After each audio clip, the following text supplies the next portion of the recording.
My name's Tom Harwood and join me 9:30 a.m. every weekday for The Briefing, your one-stop shop for everything you need to know about what's going on in politics today. I wonder if this is a deal that might need to be like the biscuits in this factory, twice baked. Is there not an opportunity here to win out against the extremes? Tom Harwood, GBNews. What are you going to do about it?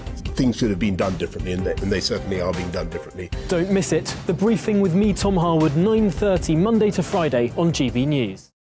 Where would you like to go? Just take me to the studio, please, mate. You know where you're going. I've got a show to do. Friday Night Feast on GB News, 7 p.m. And it's like nothing you've ever seen before. We take a different angle on the week's biggest news stories. The viewers and listeners set me some absolutely mad challenges to do. We tried to rehome a rescue dog. And yes, there's some other wacky stuff in there as well. I feel like I could take on the world. Well, that's that. Friday Night Feast with me, Patrick Christie's, every Friday, 7 till 9 p.m. on GB News. Be there.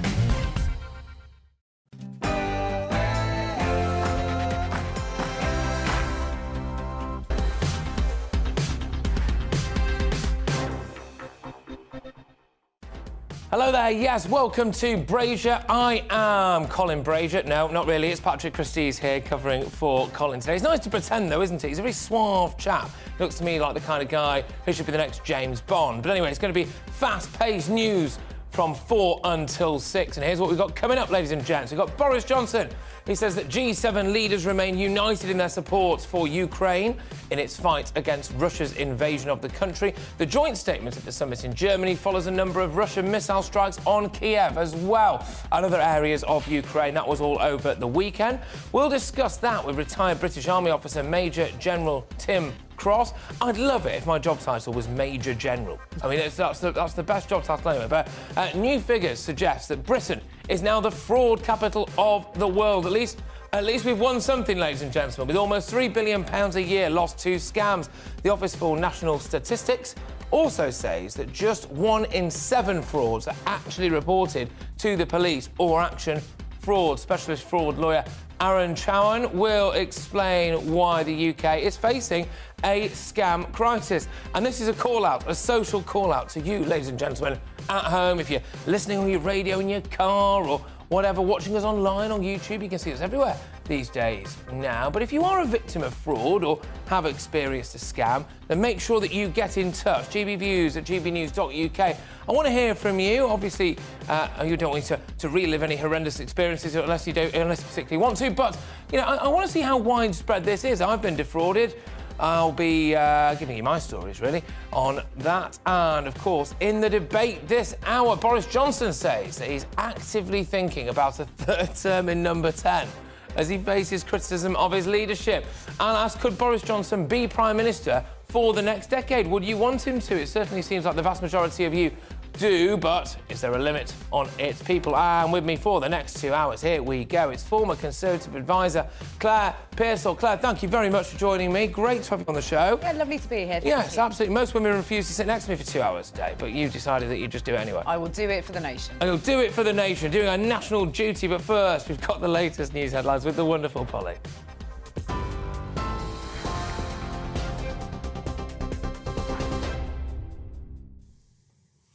Patrick, thank you. The latest headlines this hour and some breaking news to bring you within the last few minutes. The Ukrainian president has said a Russian missile strike has hit a shopping centre in the town of Kremenchuk. That's in the east of the country, and it's believed about 1,000 civilians were inside. The city's mayor says he's unsure what's been hit or how many casualties there are. We'll bring you more on that as we get it. Meanwhile, in Germany, G7 leaders say they'll continue to provide financial, humanitarian, military and diplomatic support to Ukraine for as long as it takes.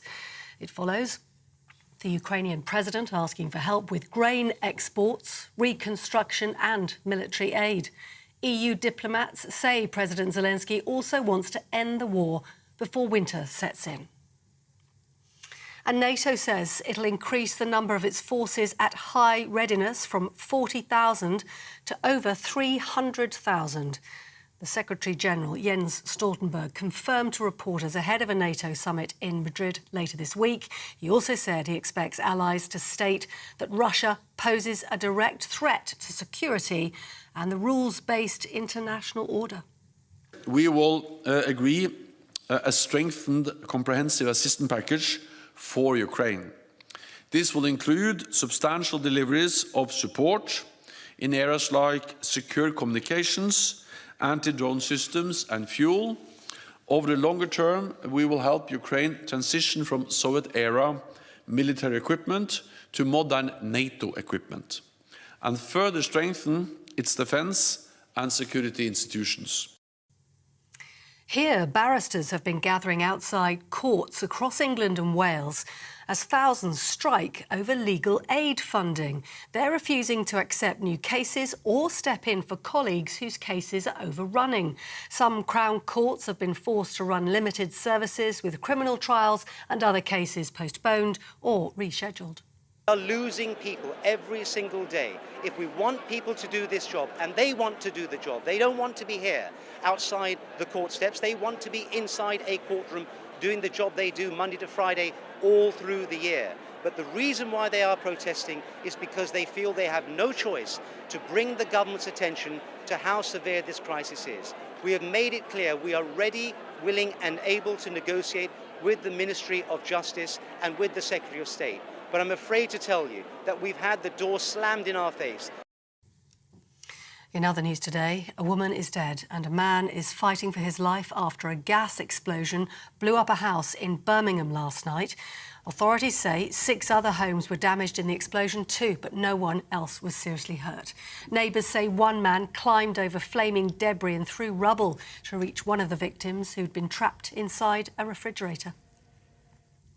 Boris Johnson says changes to the Northern Ireland Protocol could be implemented as early as this year. MPs are to vote later on whether to give ministers powers to override parts of the post-Brexit trade deal. The Prime Minister says removing checks on goods travelling from Great Britain to Northern Ireland will help safeguard the Good Friday Agreement.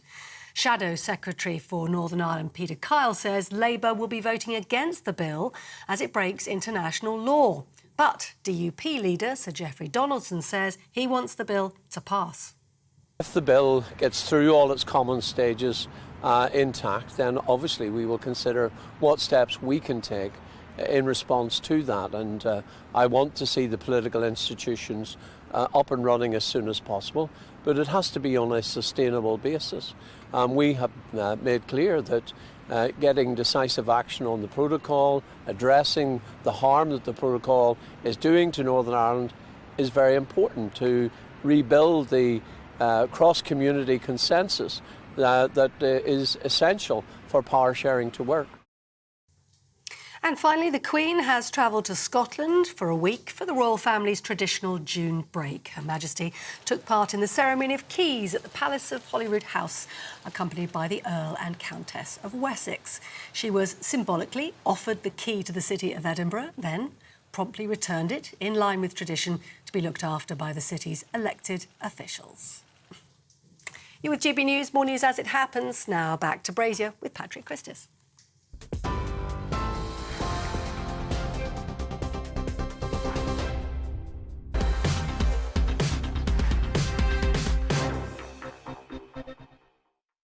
A very good afternoon, everybody. Now, G7 leaders have pledged to support Ukraine for as long as it takes, following a video call addressed by the Ukrainian President Volodymyr Zelensky earlier today.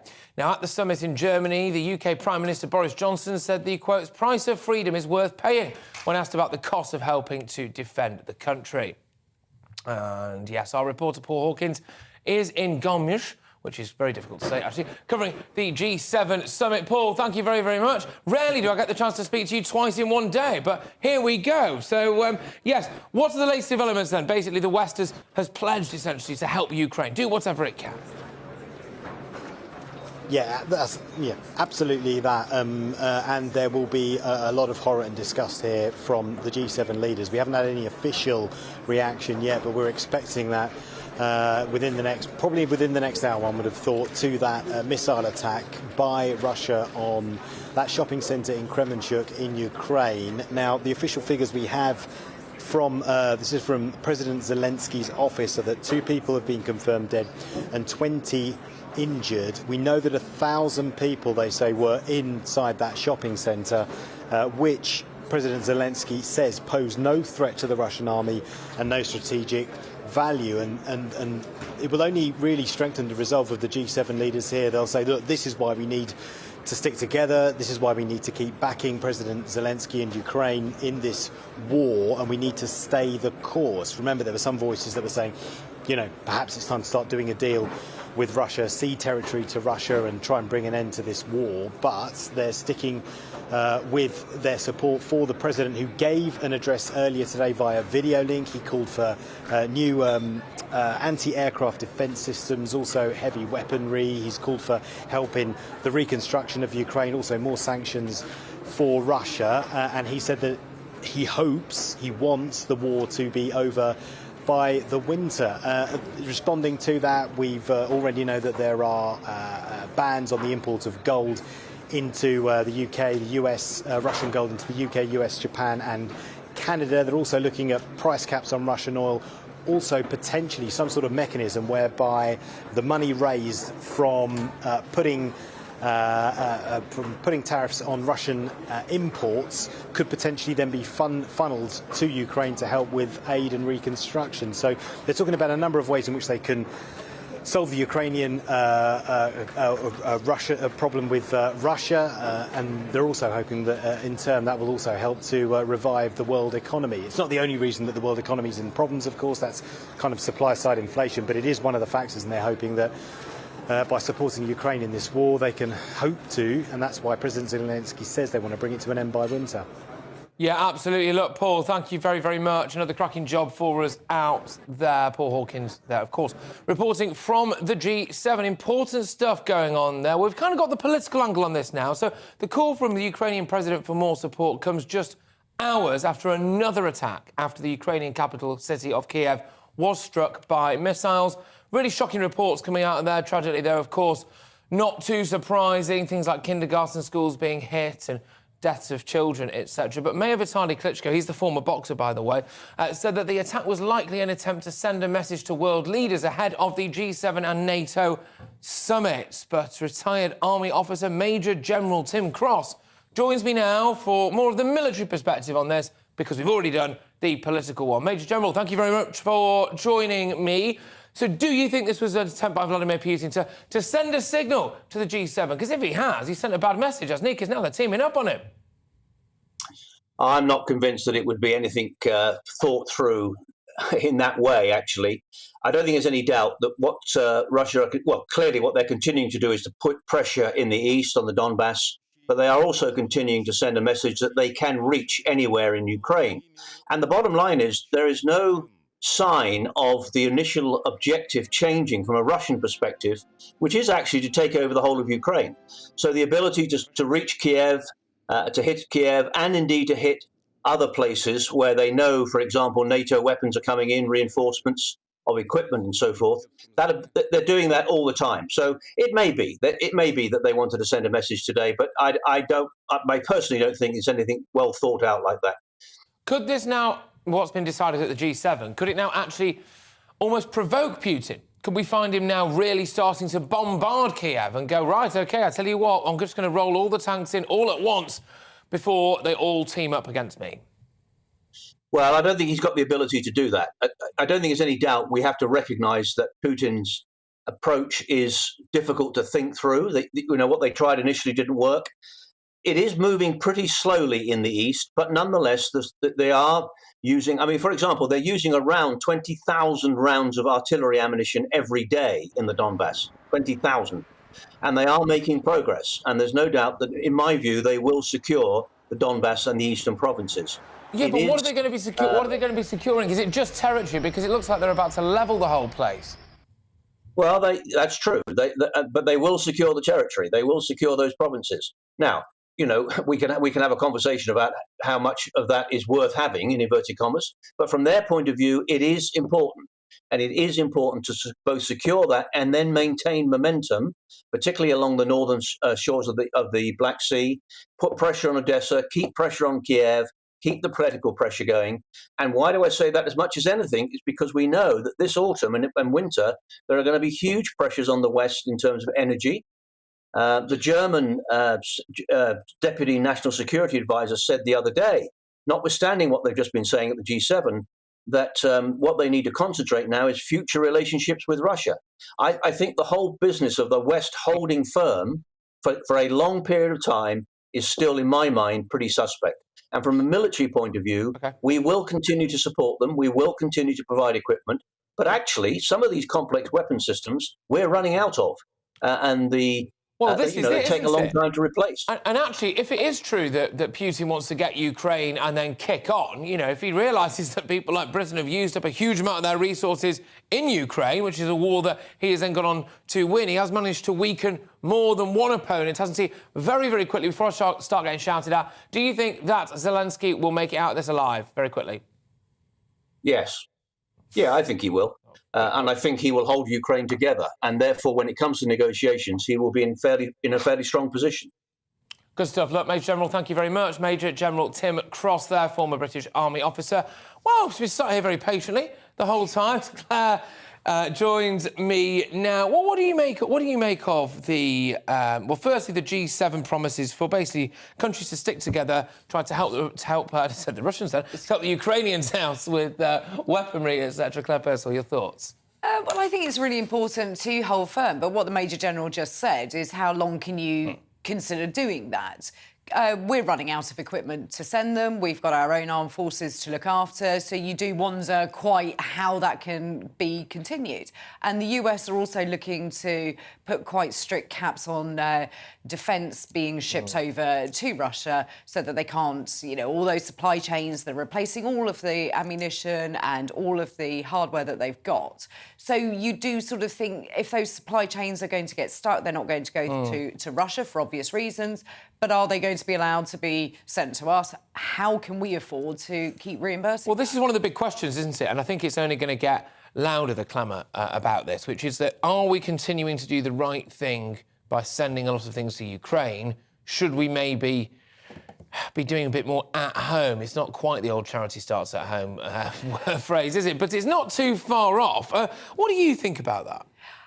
I think when you start looking at the amount of money that we have already spent, and I don't begrudge that, no, of course, no, I don't. The situation in Ukraine is appalling. However, long term, can we really sustain that level of spending when our own country is looking at pretty horrendous price rises coming into the winter months? Our own citizens are going to be saying, well, £500 million here, £500 million there. I'm skint. What about us? So, I do think this is going to be a really difficult time for the Prime Minister, and you need to look at how much you've got and how well it's going to be used. Yes, OK, fair enough. Look, thank you very much for that. We'll be returning to you throughout the show, of course. There, Claire Purcell. But another week, another strike, ladies and gentlemen. This time, though, is barristers across England and Wales in a dispute over pay and conditions. The Criminal Bar Association says that more than 1,000 cases will be impacted on each day of the strike. Well, earlier, the Justice Secretary, Dominic Raab, said that the walkout would, quote, only delay justice for victims. I mean, it literally will, which is strange considering a large part of why they're striking. But there we go. With Downing Street urging barristers to agree to the proposed 15% pay rise, which would see a typical barrister earn around £7,000 a year more. Well, Joe Sidhu is the chair of the Criminal Bar Association and joins me now. Look, thank you very much, Joe. Great to have you on at the show. I think a lot of people will fundamentally disagree with these strikes. Well, they may well disagree with it. I'm afraid to say that this is a problem that's been brewing up for a very long time. We've been warning government for years and years that the criminal justice system is going to implode if they don't invest in the system adequately. Over the last 20 years, criminal barristers have seen their real incomes fall by about 28%. And when we had the pandemic at its height, we lost another 23% in our average earnings. The consequence of that, I'm afraid to tell everyone, is that we've lost a quarter of our workforce. This is how market forces operate, and the government, of course, understands that. As people find that they are working on basically minimum wage, they make decisions to vote with their feet, and they moved away from criminal work.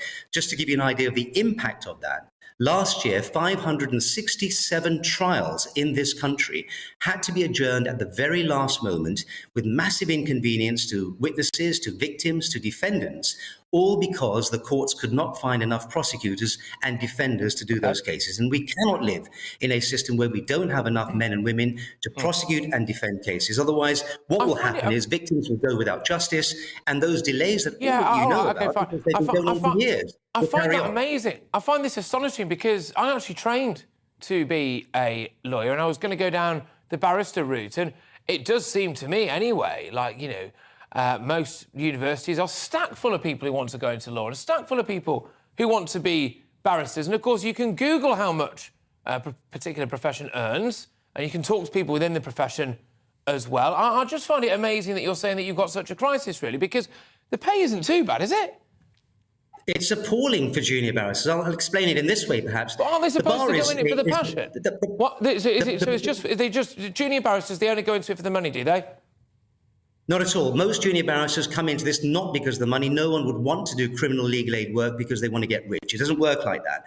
The reality is that in their first 3 years of practice, a criminal barrister, a junior, doing this kind of legal aid work can expect to earn no more than some £12,200 as a median income. That's below minimum wage. A lot of these barristers are going out to do cases where they're paid about £100 for a day's work. And just to understand what's involved in earning that £100, they may be preparing those cases for 6 hours, 8 hours, even 10 hours, late into the evening and into the night hours.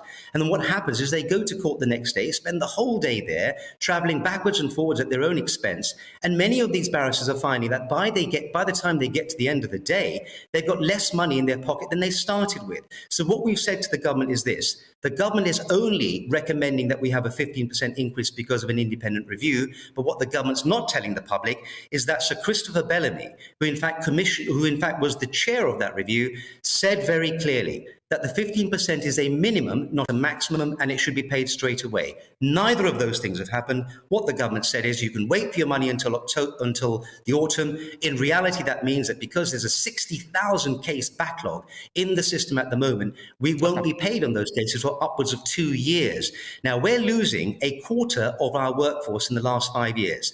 Last year alone, we lost another 300 barristers. That's the reason why we cannot push through this backlog at the speed we need to. We simply don't have the manpower to do it. And the government has said to us, you can like it or lump it, we're not talking to you. And we've said to them, no, you've got to talk to us. We've got to find a solution that we can all work around and find agreement upon, keep the door open, but that door has been slammed firmly in our faces. We're appealing to the Secretary of State. Talk to us. Let's find a negotiated settlement. Just lastly, I think you've been quite clear on that. But just lastly, what about the poor people now who can't get justice? You know, you're going to have to look a rape victim in the eye and say, sorry, your trial's been cancelled.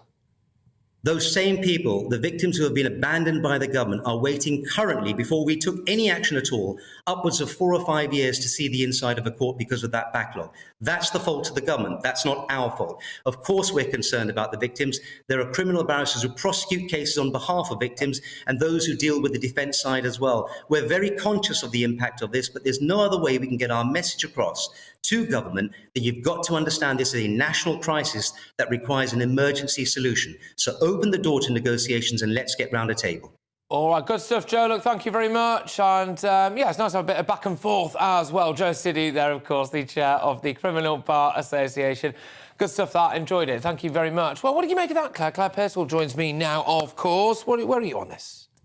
It just seems like there's very little sympathy I can muster for barristers, to be honest. And I think your point's quite valid, that there are universities and law schools full of people who want to be barristers of any description. And I think if you go into being a criminal barrister, you know that you start off on a relatively low salary, but that's where you learn your trade. But also, my very first job in journalism, I was on something like, I think it was just under £15,000, which is not a million miles away from where these barristers are at all.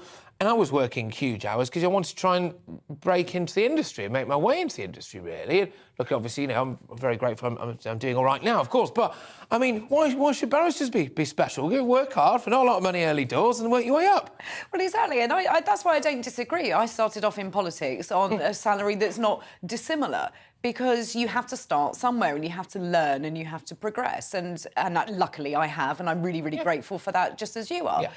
But I think going out on strike should be your real last resort. And to say, yes, we're aware of the rape victims, for example, that are going to be caught in this backlog, well, it doesn't seem that they want to do anything about it when they're still standing out there on a picket line. Claire, I think that's a fantastic response. Right, OK, ladies and gents, we're off to an absolute fly, myself and Claire Pearsall. We're settling in to your TV screens for, oh, gosh, about another hour and 40 minutes. But you're, of course, with me, Patrick Christys, as well. I'm filling in for the legend, the institution himself, Colin Brazier. I was going to do the whole show dressed as him, but I was told, no, that's a terrible idea. Just play it straight. So this is, of course, GB News on TV, online and on digital radio. What we got coming up, I can hear you clamouring. Well, I'll tell you. New research suggests that around 40 million people in Britain have now been targeted by scammers this year, making the country the fraud capital of the world. Although it is nice to be number one at something, isn't it? But I will speak to a specialist fraud lawyer next. If you are the victim of fraud or have experienced a scam, get in touch. We might be able to try and help you out. Not financially, right, we're not made of money, but in terms of asking how you can get advice on it. But just, yeah, if you've got any particular questions that you want me maybe to ask our fraud specialist, well, that makes it sound like they're the ones doing the fraud. Anyway, GBViews at gbnews.uk. We'd love to share your experience. We'll be back in just a tick. See you soon.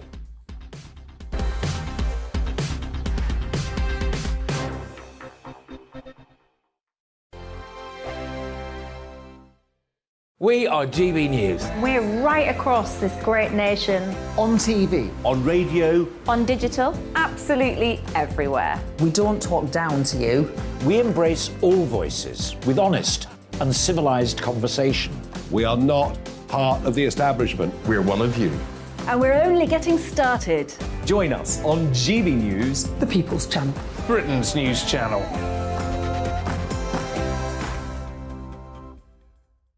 Hi there, it's Stephen and Anne. At breakfast from 6 a.m, you'll always be caught up with everything you need to know, the latest headlines, opinions and debates. We'll bring you the good news and the bad, but most of all, we're here for you. Remember, send in your views and let us know what you would like us to talk about. That's because we're your news channel. And every morning at 6 a.m, it's breakfast on GB News. My name's Tom Harwood and join me 9:30 a.m. every weekday for The Briefing, your one-stop shop for everything you need to know about what's going on in politics today. I wonder if this is a deal that might need to be like the biscuits in this factory, twice baked. Is there not an opportunity here to win out against the extremes? Tom Harwood, GB News. What are you going to do about it?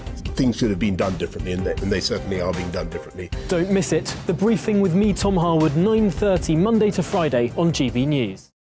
Where would you like to go? Just take me to the studio, please, mate. You know where you're going. I've got a show to do. Friday Night Feast on GB News, 7 p.m. And it's like nothing you've ever seen before. We take a different angle on the week's biggest news stories. The viewers and listeners set me some absolutely mad challenges to do. We tried to rehome a rescue dog. And yes, there's some other wacky stuff in there as well. I feel like I could take on the world. Well, that's that. Friday Night Feast with me, Patrick Christys, every Friday, 7 till 9 p.m. on GB News. Be there.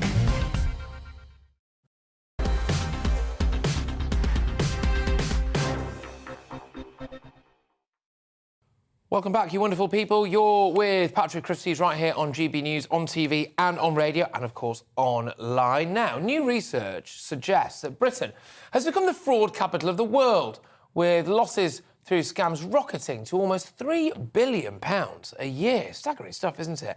The figures released by the Daily Mail suggest that fraudsters stole £700 million in April, up from around £200 million back in 2021. There's also calls for a crackdown on the crime, with Office for National Statistics figures showing just 1 in 7 frauds are actually even reported to the police or action fraud. Well, specialist fraud lawyer Aaron Chowan joins me now. Aaron, thank you so much. So, Thanks, I mean, Patrick. what are my rights if I get defrauded? Can I just definitely get justice? How does it work? It's pretty difficult. If you're a victim of fraud, the system is not yet set up to help every victim of fraud get their money back. If you suffer fraud through a bank transaction, it depends if your bank signed up to a certain voluntary code to repay. If you get caught out by a fraud through an online platform, again, it's quite difficult to see how that online platform currently are going to try and compensate you. If you're caught directly by a fraudster, often now these fraudsters are not based in the UK, so you're not going to get to find out who did this to you. it's a pretty difficult place where we're at. And now there's a lot more focus now on education, which sounds difficult because it's almost putting the onus back on us as consumers, as individuals, to look out for ourselves because the system isn't keeping pace with the fraudsters. No, exactly. And it's staggering stuff, the amount of people who are getting defrauded. What kind of cases do you normally deal with then? Are we talking low-level fraud, someone just sees their bank account is 20 quid lighter, or is it right the way up to basically, you get your house repossessed? Yeah, I mean, the cases we typically deal with, or I've dealt with, they can be £1 million cases. They can often be for businesses where employees have stolen money or cyber criminals attacked and diverted payment. But we also see it from the consumer side, a lot of bank fraud transactions. An individual who lost over £400,000 purchasing a property where the money was diverted to an account in Asia. We've seen individuals lose money directly out of their bank account for a lot less. The thing about fraud is it's indiscriminate. It's affecting everybody in different amounts, but every part hurts because nobody thinks they're going to be a victim of fraud. They think it's something that you see on the news. It's now a very real risk. Like we cross the road, we've got to look both ways before we cross. With fraud, before we make a payment, before we deal with someone, we need to be a bit more careful. Yeah, it's a real shame. Can I ask quickly, I hope you don't mind if it's a too personal question or anything, have you ever been defrauded? I haven't. I've had lots of attempts so far, and I'm probably tempting fate now. I'm tempting fate, aren't I? I'm waiting for it. Oh, no, sorry, I've just jinxed you. I'm going to talk to you next time. You'll be dressed in like a filthy dressing gown out on the street. You've just lost everything, But, I'll have a story to tell, though. Thank you, sir. I'll stop at you. Right, thank you very much. Great to chat to you. We'll chat again soon. And keep up the good work as well, helping people out wherever you can who have just been scammed. That was, of course, Aaron Chowan, the specialist fraud lawyer. Claire, you're back in the game. Claire Pearsall here. Have you ever been defrauded? I haven't. No, I'm really lucky. What the heck's going on here? I've been defrauded like 15 times. Well, I'm just really suspicious of every message that comes through, especially with text messages. I've had them from Royal Mail, I've had them from different banks that I don't even bank with, have never banked with, so I just delete them. Yeah. I know I should forward them on and I should report them, but I don't. Well, there you go. I mean, I don't want to just single out the elderly. There's a lot of elderly people who are very switched on when it comes to technology and, certainly, just completely switched on, really. But unfortunately, there's a lot who maybe aren't quite as aware that they're being conned or scammed, and I think that's what makes it especially sickening. I've dealt with cases of, women in their 80s or 90s being walked to the bank on the mobile phone by the person on the other end and just diverting their entire life savings over there. And this lot really are scum, aren't they? They are, and I've had elderly residents who have been targeted by somebody purporting to be British Telecom to say that their telephone is going to be cut off and they won't have any contact and they'll lose their internet, they'll lose everything because their direct debit has failed and they need to set up a new one. And they go as far as to say, put the phone down and you'll then hear no dial tone and we'll phone you back. Wow. And that scares the old person unbelievably, as it would if you think you're going to be cut off from everybody. Of course. So they set up a new direct debit, which is obviously with the scammer because they're the ones that have phoned back, and hundreds of pounds have gone wasted on these scammers, and it's awful. It really is, it really is. Well, look, Claire, thank you very, very much. We'll obviously be throwing to you throughout the show, but coming up, Boris Johnson says that he is actively thinking about a third term in number 10 as he faces criticism of his leadership. I'll ask, could Boris Johnson be Prime Minister for the next decade? And, of course, what you'd make of that. Would you be happy about that? Would you not be? Get in touch, gbnews@gbnews.uk. But first, let's bring you up to date with all of the latest headlines.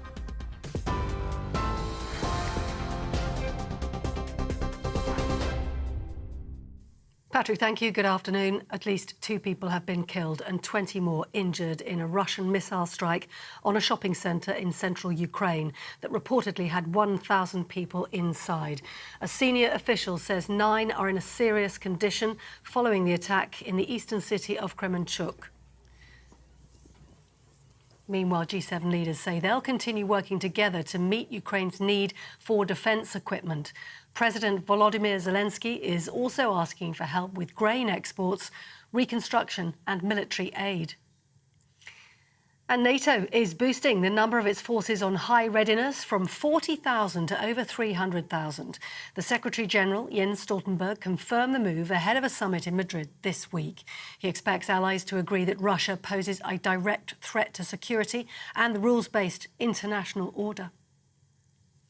Barristers have gathered outside courts across England and Wales as they strike over legal aid funding. They're refusing to accept new cases or step in for colleagues whose cases are overrunning. The Justice Secretary, Dominic Raab, says the strikes are regrettable and will only delay justice for victims. And a summit is taking place in Scotland to look at ways to tackle an increase in protests outside abortion clinics. Scottish Green MSP Gillian Mackay has proposed a bill to put 150-metre buffer zones outside clinics, aiming to prevent intimidation and harassment. First Minister Nicola Sturgeon says today's event is an important opportunity to reaffirm women's autonomy and the right to choose. And the Queen has travelled to Scotland for the royal family's traditional week of events. Her Majesty took part in the ceremony of the keys at the Palace of Holyrood House, accompanied by the Earl and Countess of Wessex. You're up to date on TV, online and on your radio via DAB+. You're with GB News. Brazier with Patrick, is back in just a bit.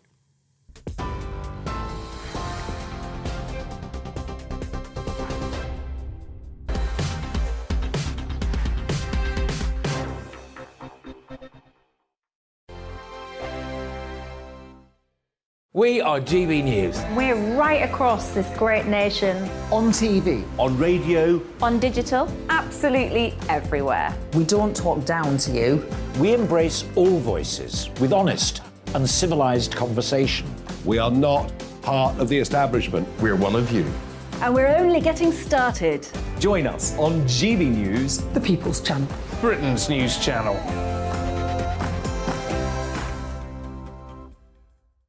Hi there, it's Stephen and Anne. At breakfast from 6 a.m, you'll always be caught up with everything you need to know. The latest headlines, opinions and debates. We'll bring you the good news and the bad, but most of all, we're here for you. Remember, send in your views and let us know what you would like us to talk about. That's because we're your news channel. And every morning at 6 a.m, it's breakfast on GB News.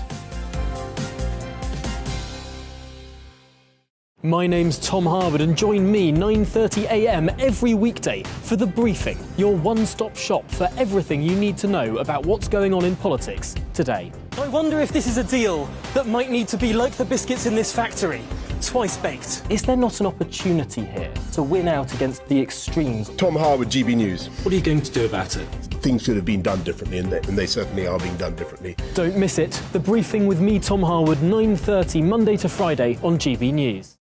Where would you like to go? Just take me to the studio, please, Matt. You know where you're going. I've got a show to do. Friday Night Feast on GB News, 7 p.m. And it's like nothing you've ever seen before. We take a different angle on the week's biggest news stories. The viewers and listeners set me some absolutely mad challenges to do. We tried to rehome a rescue dog. And yes, there's some other wacky stuff in there as well. I feel like I could take on the world. Well, that's that. Friday Night Feast with me, Patrick Christie's, every Friday, 7 till 9 p.m. on GB News. Be there.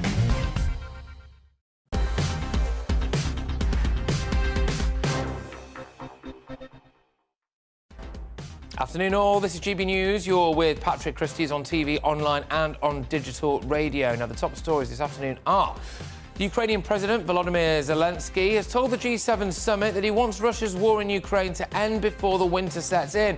Zelensky addressed leaders in Germany via video link, where he asked for reconstruction aid, anti-aircraft defence systems, help on grain exports and security guarantees. Now, on top of that, barristers in England and Wales have walked out today in a dispute over pay and conditions. The Criminal Bar Association says more than 1,000 cases will be impacted on each day for the strikes. Justice Secretary, of course, Dominic Raab, has said the strikes would, quote, only delay justice for victims. And the Queen has arrived in Edinburgh with members of her family for the start of a week of royal events in Scotland. The 96-year-old will see the traditional ceremony opening the royal family's Holyrood week, and the decision to travel to Edinburgh was only confirmed this very morning. Look at her, bless her. There, anyway, there we go. Now, the British Council is bad, in my view, and I'll tell you why in just one sec. Oh, I'll tell you why right now, apparently. Sorry about that, everyone. OK, the British Council is bad for Britain, in my view. I find it astonishing that the British taxpayer is funding it to the tune of £179 million in taxpayer money last year alone. And yet, despite the fact that British taxpayers are paying through the nose to keep well-paid charity bigwigs in a job, they put together a report putting Britain into the same category of Afghanistan, Libya, Russia, Germany, Sudan and many, many others when it comes to racial and societal issues, both presently and, of course, historically. Well, how can killing millions of Jews, routinely having two Islamic sects blowing each other up, having no gay rights whatsoever and banning female education be on a par with Leamington Spa? I mean, good grief, we must be bad, mustn't we? The quote from the organisation's 44-page race equality guide, which is produced for staff internally, states, ethnic conflicts, civil disturbances and genocides have been witnessed in all continents. By some estimates, one or more of these are currently prevalent in around a quarter of countries worldwide, and they include, but are not restricted to, Afghanistan, Australia, Bosnia, Colombia, Darfur, France, Germany, Libya, Russia, South Sudan, Syria, Spain and the UK. They've claimed billions of victims. It also issued a piece of advice to staff not to use the phrase, quote, the Queen's English, which I find a little bit confusing, considering the patron of the charity is the Queen. How can an organisation that puts Britain in the same bracket as Sudan be considered as a good ambassador for this country? Look at some pictures from the homepage. So just see what you make of the kind of racial demographics that we've got going on here. Bear in mind that in this country, 86% of people are white. And I can see, I think, maybe one or two white faces on their actual homepage there. So if Britain really is a racist country, isn't it amazing that 86% of British taxpayers, white British taxpayers, are happy to pay money to support this particular group? In fact, I would find that absolutely astonishing. Well, I want the British Council, I should say, to talk Britain up, not talk it down, but I can't really see any evidence of that, to be honest. If they're accusing Britain of being amongst the most socially divided and racist countries in the world, then goodness only knows what they say to people from around the world about us. In fact, that says it all, doesn't it? It does Putin's PR for him. Britain is amongst the most welcoming, diverse countries on the globe. The only major problem with it is usually a huge amount of posh white people with immense privilege moaning about racism on behalf of ethnic minorities a lot of the time who don't really want them to.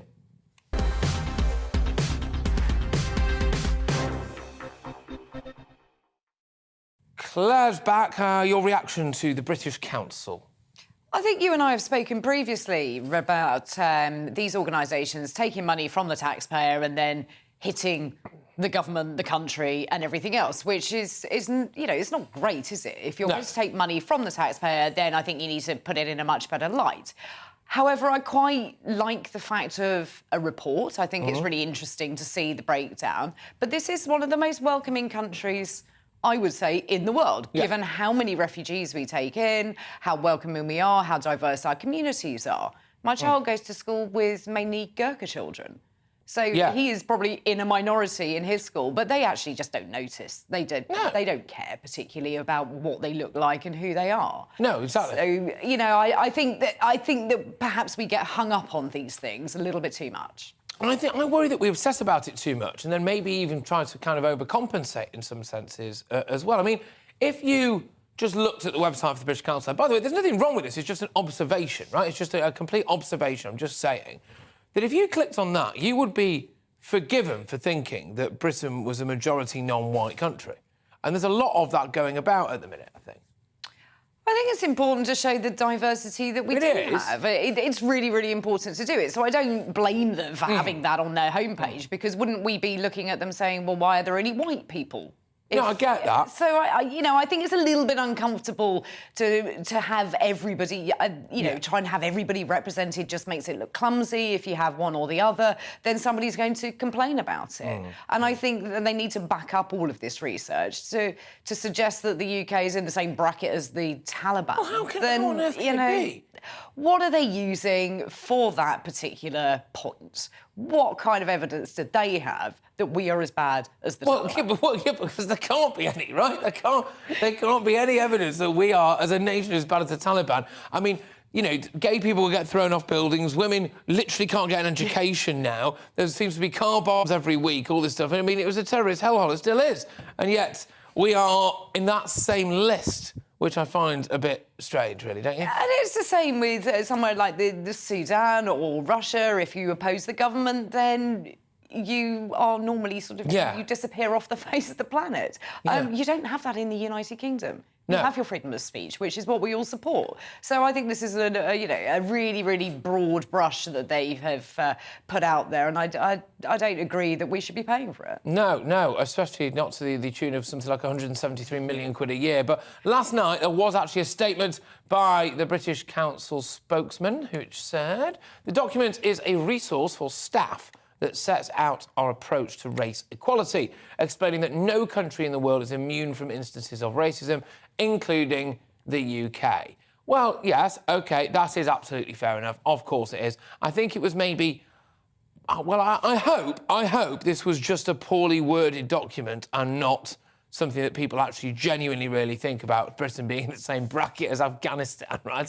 I hope someone as a communications director or whatever has made a mistake there, but I don't know, I'll have to reserve my judgment. Claire, thank you. We'll come back to you, obviously, but yes, it's time for the debate now. This hour, could Boris Johnson be Prime Minister for the next decade as he faces pressure from his own Tory MPs following 2 by-election defeats last week?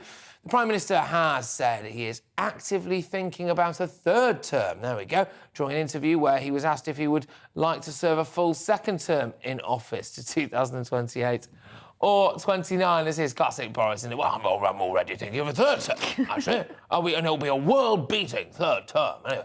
And at the moment, I'm thinking actively about the 3rd term and what could happen then. But I'll review that when I get to it. Look, personally, I don't really want to see him go anywhere, but it does look as though well, I haven't said that. I suppose the vultures have been circling for quite a while, haven't they? But I'm asking, could Boris Johnson be Prime Minister for the next decade? Well, my guess are the Chief Operating Officer of the Conservative Friends of the Commonwealth. We've got Sunil Sharma, and still with me, of course, is former Conservative advisor Claire Pearsall. Well, I'll tell you what, Claire, I'll start with you. Do you think Boris will get a 3rd term? No, I don't. I think that is pretty much pie in the sky thinking from him. He's got to get through the next 6 months without thinking down the road and possibly ending in the 2030s. So, no, I think this is, again, the Prime Minister doing what he does best, saying an awful lot of words without thinking. Yeah, Sunil, what's your view? I think 3rd term is going to be tricky. I personally would like to see him carry on for the next 6 months, and I think he can weather this storm and still be the going forward into the next election. I think one thing Boris Johnson can definitely do is win elections. We saw that right from his earliest career. People forget 2008 when he won the mayor election, how against the odds he was to do that. He did that. The questions about him, I think, obviously about his governance. Is he the right guy to govern a country? It's a different skill set to winning elections. And I think he deserves the opportunity to serve out his term to do that. We've had 2 years of COVID where we haven't really got to see his manifesto, his actual proper beliefs or what he wants to do as country. And I'd like to see that for the next 2 years. OK, yeah, I mean, Claire, I suppose the Conservatives are an election-winning machine, right? Would they not be a bit daft to get rid of Boris? Well, not necessarily, because once you stop being an electoral asset, then why do you need to be at the top? And this was all built in, and this has always been the deal with having Boris Johnson as Prime Minister, is that he wins elections. He is very good at speaking. People come far and wide to hear him. But it doesn't mean that he's very good at the policy and the day-to-day detail of everything else, which, as a Prime Minister, you absolutely have to be all over. So I think the party will look at it and say, we like to win elections, as we do, but if he isn't going to be that asset, then he has to go. Yeah, Sunil, I mean, what do you make of this, that he's not particularly a details man? I mean, I think that's relatively obvious. But, in terms of having himself cut off at the knees with COVID and this war in Ukraine, etc., the line coming out of the Tories was, he's always got the big calls right. And I suspect he might have done, hasn't he? I think so. I mean, you look at the difference right now. What we're seeing in Ukraine, we saw him in Ukraine. The response he's got from their country and how well received is. And you look at some of the debates that are going on across the other side, where you've got the leader of the Labour Party and questioning what a what a woman is, and I think he clearly has the big cause he has definitely got right. I think COVID, I think there's lots of stuff we can still discuss about that in terms of the lockdowns. I'd like to see more scrutiny actually on stuff like that when they sort of took our civil liberties. But I think that's a fair comment, and I think he may not necessarily be the best in terms of small details, but he's clearly done a good job in his team. You saw how well received Rishi Sunak was during the pandemic. Prior to Boris Johnson, did many people even know who Rishi Sunak was? I think he's clearly made some big calls there and got them right. I just think we live in a very reactionary world at the moment where we've seen what's happened in terms of Partygate and the responses, and there seems to be this new urge of maybe because of social media we need to remove someone and bring someone else new in. I'd like to see a bit more calm. I'd like to see him actually get the opportunity to govern, actually see him fail, see him win, whatever happens in the next 2 years, see how he battles against the cost of living crisis, see what an actual Conservative government looks like under Boris Johnson as opposed to what we're seeing now. So that would be my take on it. All right, not long left now, so both of you I'm sorry to have to rush you, but Claire, I mean, who would you like to see replace him, do you think? Is there anyone that stands out? I don't think there's anybody that is a standout at the moment. There's a bunch of people that perhaps will put their name forward. I quite like Tom Tugendhat, Penny Mordaunt's quite interesting. Ben Wallace and Nadeem Zahawi would all do a very good job if they want to do it. So, Neil, very quickly, your views. If Boris goes, who takes over? I would like Liz Truss. I think she's very popular amongst the party. I think she displays some of the right characteristics. But that would be my final point. What are the alternatives? I don't see a clear standout candidate that I would definitely want to see. And I think until I see that, I would still want to see Boris carry on. OK, good stuff, both of you. Thank you very much. Sunil Sharma there, of course, COO at Conservative Friends of the Commonwealth. And we've got the wonderful Claire Pearsall as well, who's joining me throughout the show, former Conservative advisor. Now, lots of you have been getting in touch on this with your thoughts, whether Boris Johnson could actually be Prime Minister for the next decade. Well, the Prime Minister has faced more than 2 years of media and political sniping. Ordinary government has been delayed by COVID, so, yes, he should be allowed to crack on now. I believe that might have been Jane. I can't see. Alan, sorry about that. There you go. Cheers, Alan. Anyway, Jane says, I would be over the moon if Boris Johnson remained PM for 3 consecutive terms, simply because it would mean the condescending left had lost. Oh, gosh, strong stuff. Starmer does not need to save the working class voter. The working class voter has a choice and can think independently of Labour. Boris Johnson is a leader who believes in the people and the country. And Paul has been on as well. Paul says, Boris Johnson should be allowed to carry on as PM at least until the next general election. The alternatives, with the exception of Lord David Frost, are not too impressive, or indeed too unimpressive, as he said. Well, there we go. Well, it's time now for 5 to 5, as we discuss 5 things that you need to know before 5 o'clock. In at 5, a woman has died, unfortunately, after a major gas explosion that destroyed a house in Birmingham and damaged others as well. A man also suffered life-threatening injuries in the blast, and that was in King's Standing, which happened just after 8:30 last night. Gosh. In at 4, the NHS patients in England who have been waiting more than 2 years for surgery are being offered hospital treatment in alternative parts of the country. More than 6,000 long-term waiting list patients are being offered travel and accommodation costs where appropriate to help the NHS through the backlog. At 3, government plans to level up cities around the UK could cost billions more than they thought. The government's levelling up agenda is designed to close the economic gap between different parts of the United Kingdom, but research by the Resolution Foundation found the differences in incomes across the UK were still, quote, significant and persistent. At 2 now, Nicola Sturgeon has suggested that Margaret Thatcher would have supported a second Scottish independence referendum.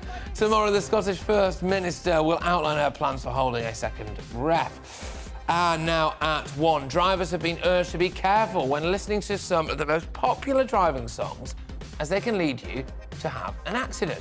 So motoring experts analysed 600 Spotify playlists that mention words such as car, driving and road trip, and they found that songs that result in the driver having more than 120 beats per minute could affect safety and lead to an accident. How on earth did they manage to work all that out? Anyway, the list includes Mr. Brightside by The Killers, Dreams by Fleetwood Mac and Bad Habits by Ed Sheeran, believe it or not. Gosh, we were saying before, we were having a chat before we came on air, We thought there'd be ones that were like so emotional they made you cry, so that you couldn't see. But I mean, Bad Habits by Ed Sheeran. I mean, the only way it makes me cry is if they just keep playing it. But there we go. Those are the 5 things that you might want to know before 5 o'clock this afternoon. But Claire, right, let's get stuck into that. Let's start with the songs. Are you a big music fan? I am. I listen to some pretty bad music, to be perfectly go. brutal. I listen to a lot of 80s music. I'm very old now, so my playlists are all pretty much 80s music. Some dance, pop, Scissor Sisters type stuff. Massively into Motown. I love Motown. I can't get enough of it, really. I can't. Yeah. My mum used to play it all the time, so I'm just all over it. But there we go. Right. OK. Wow. Where's this first hour gone, people? Of course, we've got loads more to come throughout the show. But yes, we've covered rather a lot there. I must say that gas explosion looks absolutely horrendous, doesn't it? It's pretty hideous. And when you look at the sort of the devastation of the street and the houses next to it, I mean, how more people weren't injured is beyond me. Yeah, but I think the big one that we did in this hour anyway was obviously the Boris Johnson debate. He's come out and said, if you're just joining us, that he's already thinking about doing a 3rd term in office, not just a 2nd one. I mean, that will be very, very tricky anyway, won't it? But here's the truth to it, that there's not really a lot else to vote for at the moment, is there? Well, there isn't. And the one thing that does us the favour is that Keir Starmer and the Labour Party have absolutely no idea what they stand for. So that's pretty much why we're still in the lead. Yeah, well, we did a bit of a social call-out just to see if you wanted to get in touch about your experiencing of being scammed or defrauded, because we are now apparently the scam capital of the world, ladies and gentlemen. Who would have thought that? But we've got Ray. Ray's been on. I've almost been scammed twice, but thankfully my bank intercepted the scammers, saving me from losing probably a lot of money. Margaret says virtually everyone I know has been a victim of some kind of fraud. Card charges, stolen identity, someone trying to get a job under their details, etc. It's not just stupid people who get scammed. No, it's not at all. Actually, it's not. But, you know, far from it. I think most people who get scammed maybe don't even realise it's been happening to them. So, yes, 100%. I've been scammed a couple of times. I got scammed twice in 2 weeks, which is a nightmare, because I had to go and get new cards, and I had to get new cards again. So there we are. But anyway, it's 5 o'clock now. It's just coming up to 5 o'clock anyway. You are, of course, with me, Patrick Christie's, on GB News, on TV, online and digital radio as well. And we've got loads coming your way in the next hour of this show. Of course, I'm here all the way through until 6, so make sure that you stay exactly where you are. Hello, Alex Deakin here with your latest weather update from the Met Office. The rest of today promising further showers across the east, some of them pretty heavy as well, whereas many other parts of the UK having a dry and a fine evening. It's this weather front bringing the showers today, more weather fronts bringing more rain to the west tomorrow. But for most of the UK, we'll be between these two weather systems overnight. Still some heavy showers, though, particularly over northeast Scotland this evening and eastern parts of England. 1 or 2 rumbles of thunder possible, but those showers scooting away through the evening, so many places becoming clear until those next weather systems arrive, turning into a pretty wet night for Northern Ireland, increasingly wet across western parts of Scotland. Elsewhere, though, generally dry and clear and turning a bit chilly through the Midlands, eastern parts of England, certainly well down into single figures in rural areas. On to Tuesday, and it's a wet start for Northern Ireland, a very wet day for western Scotland, particularly the southwest, where we have a Met Office warning in place that heavy rain could cause some disruption. The rain trickles into the west coast of Wales and southwest England, but for much of the Midlands, most of eastern England, pretty good day actually, dry and bright. 22, 23 degrees, but further west, temperatures only in the high teens for many and feeling cooler with a stiff breeze and the persistent rain, which will become more widespread across Scotland and Wales through Tuesday evening. Tending to break up a little bit, that band of rain, as it crosses England. Behind it, there'll be clear spells and a fair few showers. And then Wednesday, we're left with a bit of a mixed picture. We've got this line of thicker cloud where there'll be some heavy showers on, particularly later in the day over northeast England. Elsewhere, a scattering of showers, but some sunny spells. A brighter day for western parts of Scotland and Northern Ireland on Wednesday for sure. Temperatures ticking up to, well, again, the high teens in many places, but again, it'll be these eastern areas that see the top temperatures, and East Anglia could get up to 23 or 24 Celsius. Every morning from 6 o'clock, we'll wake you up with GB News Breakfast with all the stories you didn't know from the night before. So whether it's serious news, entertainment, or your own views from all over our great nation, we're here to kick off your day with a smile. The national media should be reflecting and reporting what's happening here. You will notice the northwestern accents. Whether you're with us on TV, radio, or online every morning, it's breakfast from 6 a.m. Hope you can join us.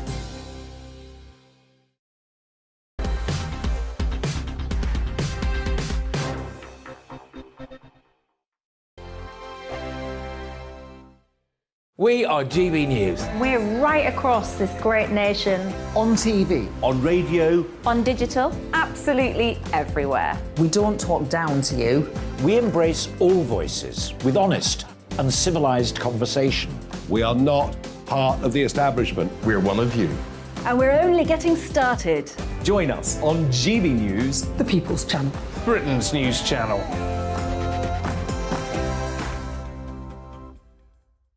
Hi there, it's Stephen and Anne. At breakfast from 6 a.m, you'll always be caught up with everything you need to know, the latest headlines, opinions and debates. We'll bring you the good news and the bad, but most of all, we're here for you. Remember, send in your views and let us know what you would like us to talk about. That's because we're your news channel. And every morning at 6 a.m, it's breakfast on GB News. My name's Tom Harwood and join me 9:30 a.m. every weekday for The Briefing, your one-stop shop for everything you need to know about what's going on in politics today. I wonder if this is a deal that might need to be like the biscuits in this factory, twice baked. Is there not an opportunity here to win out against the extremes? Tom Harwood, GB News. What are you going to do about it? Things should have been done differently, and they certainly are being done differently. Don't miss it. The Briefing with me, Tom Harwood, 9:30 Monday to Friday on GB News. Where would you like to go? Just take me to the studio, please, mate. You know where you're going. I've got a show to do. Friday Night Feast on GB News, 7 p.m. And it's like nothing you've ever seen before. We take a different angle on the week's biggest news stories. The viewers and listeners set me some absolutely mad challenges to do. We tried to rehome a rescue dog. And yes, there's some other wacky stuff in there as well. I feel like I could take on the world. Well, that's that. Friday Night Feast with me, Patrick Christie's, every Friday, 7 till 9 p.m. on GB News. Be there.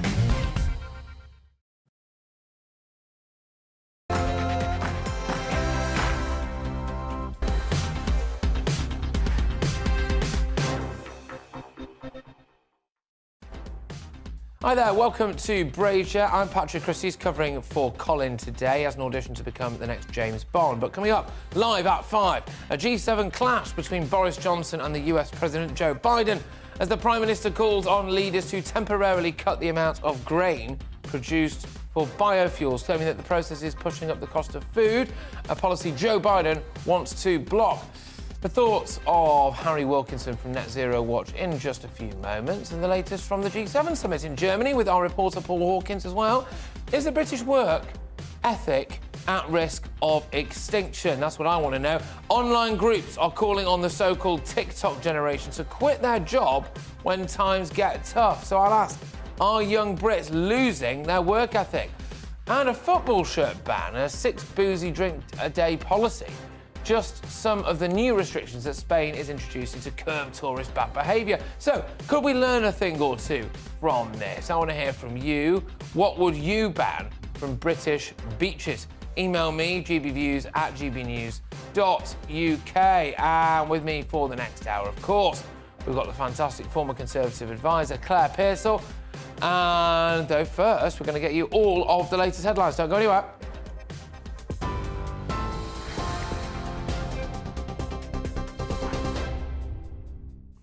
Patrick, thank you. Good afternoon. A Russian missile strike has hit a crowded shopping centre in the central Ukrainian city of Kremenchuk. Senior Ukrainian officials say at least 2 people have been killed and 20 more injured, 9 in a serious condition. The country's president, Volodymyr Zelensky, says more than 1,000 people were inside the centre at the time of the attack. Meanwhile, in Germany, G7 leaders are promising to support Ukraine for as long as it takes. It follows President Zelensky's plea for help with grain exports, reconstruction and military aid. He told them he also wants to end the war before winter sets in. The Prime Minister, Boris Johnson, says the G7 group must continue to help defend Ukraine. There is no deal that the President Zelensky can really do. So in those circumstances, the G7 supporters of Ukraine around the world have to continue to to help the Ukrainians to rebuild their economy, to get their grain out, to export their grain, and of course we have to help them to protect themselves. And NATO is increasing its quick reaction force from 40,000 to more than 300,000. Secretary-General Jens Stoltenberg confirmed the move ahead of a summit in Madrid this week. He also expects allies will agree that Russia poses a direct threat to security and the rules-based international order. We will agree a strengthened comprehensive assistance package for Ukraine. This will include substantial deliveries of support in areas like secure communications, anti-drone systems and fuel. Over the longer term, we will help Ukraine transition from Soviet-era military equipment to modern NATO equipment and further strengthen its defence and security institutions. Here, barristers have gathered outside courts across England and Wales as thousands strike over legal aid funding. They're refusing to accept new cases or step in for colleagues whose cases are overrunning. Some Crown courts have been forced to run limited services, with criminal trials and other cases postponed or rescheduled. QC Joe Sidhu says they've lost nearly a quarter of the workforce in the last 5 years. Are losing people every single day. If we want people to do this job, and they want to do the job, they don't want to be here outside the court steps, they want to be inside a courtroom doing the job they do Monday to Friday all through the year. But the reason why they are protesting is because they feel they have no choice to bring the government's attention to how severe this crisis is. We have made it clear we are ready, willing and able to negotiate with the Ministry of Justice and with the Secretary of State. But I'm afraid to tell you that we've had the door slammed in our face. In other news today, a woman has been killed and a man is fighting for his life after a gas explosion destroyed a house in Birmingham. 6 other homes were damaged in the blast, but no one else was seriously injured. Neighbours say one man climbed over flaming debris and threw rubble to reach one of the victims who'd been trapped inside a fridge. Boris Johnson says changes to the Northern Ireland Protocol could be implemented as early as this year. MPs are due to vote on whether ministers should be given powers to override parts of the post-Brexit trade deal. The Prime Minister says removing checks on goods travelling from Great Britain to Northern Ireland will help safeguard the Good Friday Agreement. Shadow Secretary for Northern Ireland Peter Kyle says Labour will be voting against the bill as it breaks international law. But the DUP leader Sir Geoffrey Donaldson says he wants the bill to pass.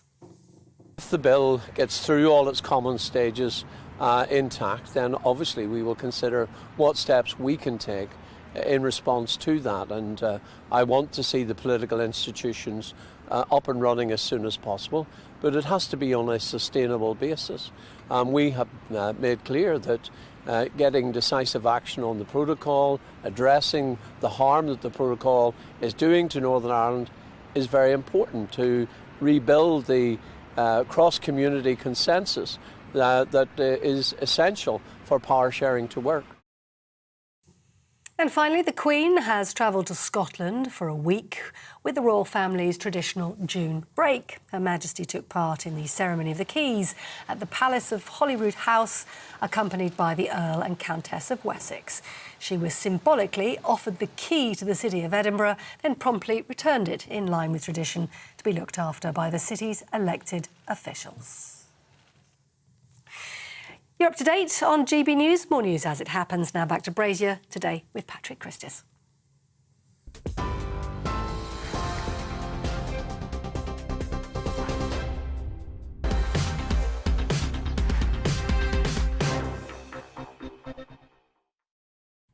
Yes, afternoon, everybody. It's 7 minutes past 5. Now, Boris Johnson says the price of freedom is one worth paying, as he joined other world leaders in offering continued support to Ukraine.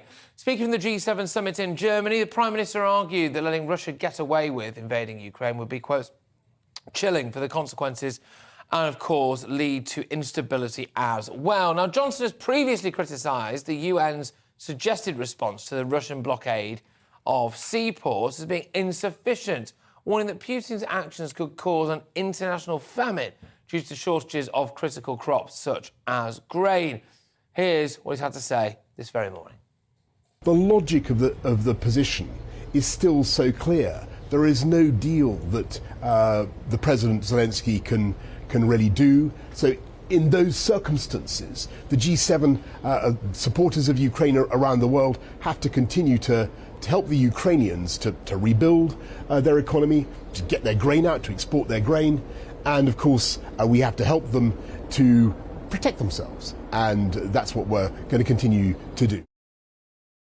Yeah, Boris Johnson there. And our reporter Paul Hawkins joins me again. We've gone for the hat-trick today, Paul. We had you this morning on my show for To The Point, an hour ago, and now I've got you again. Fantastic stuff. You're, of course, in Garmisch covering the G7 summit. And there's a lot to get stuck into, isn't there, really, here? Because the world leaders really uniting and standing up against Vladimir Putin, it would seem.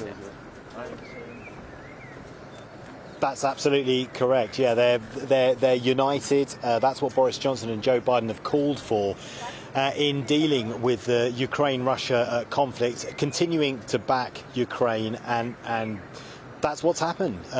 We heard from Volodymyr Zelensky earlier. He was calling for anti-aircraft defense systems, heavy weaponry, more sanctions against Russia. He wants more aid with reconstruction inside Ukraine. And on the whole, it looks like he is going to get that. The key question is, right, how long this war goes on for. Now, he says he wants it over by the winter. If you give me what I need to fight the Russians, then I'm hoping it'll be over by the winter. The key bit from the G7 statement, I'm paraphrasing, but effectively they were saying, look, we're going to give Russia what it wants, we're united. We're going to give Ukraine, what it wants, we're united behind Ukraine. But the key phrase was, we're staying the course. But how long are they going to stay the course for? If this war rumbles into the winter, carries on into next year, continues to feed price rises around the world, how long is that unity going to hold? We've got the G20 coming up in November. That tends to be more economically focused. Very interestingly today, Germany and the EU have not ruled out staying away from that summit, given Indonesia, the hosts, have invited Vladimir Putin to sit around the table and Volodymyr Zelensky. So we could have both of them at the table. Where do countries like the G7, where do organisations like the EU sit on that? At the moment, they're not ruling out staying away from that. And Olaf Scholz, the German Chancellor, saying that he's going to make a decision on that nearer the time. But that would be very interesting optics to see Vladimir Putin around the table at the G20 in November. Who else is going to be sitting at that table? We know countries like Brazil, we know countries like India and Indonesia who are here at the as an invitation to the G7. We know that they are going to be there. They've been very neutral politically on this at the UN when they voted against Russia, or they've introduced measures criticising Russia. Those countries have remained neutral, so we know they're going to be there. Whether people like the UK, the US, Germany, the EU are going to be there at the G20 in November, that's very interesting. But yeah, lots to get stuck into, and pivotal to all of it is that conflict in Ukraine at the moment.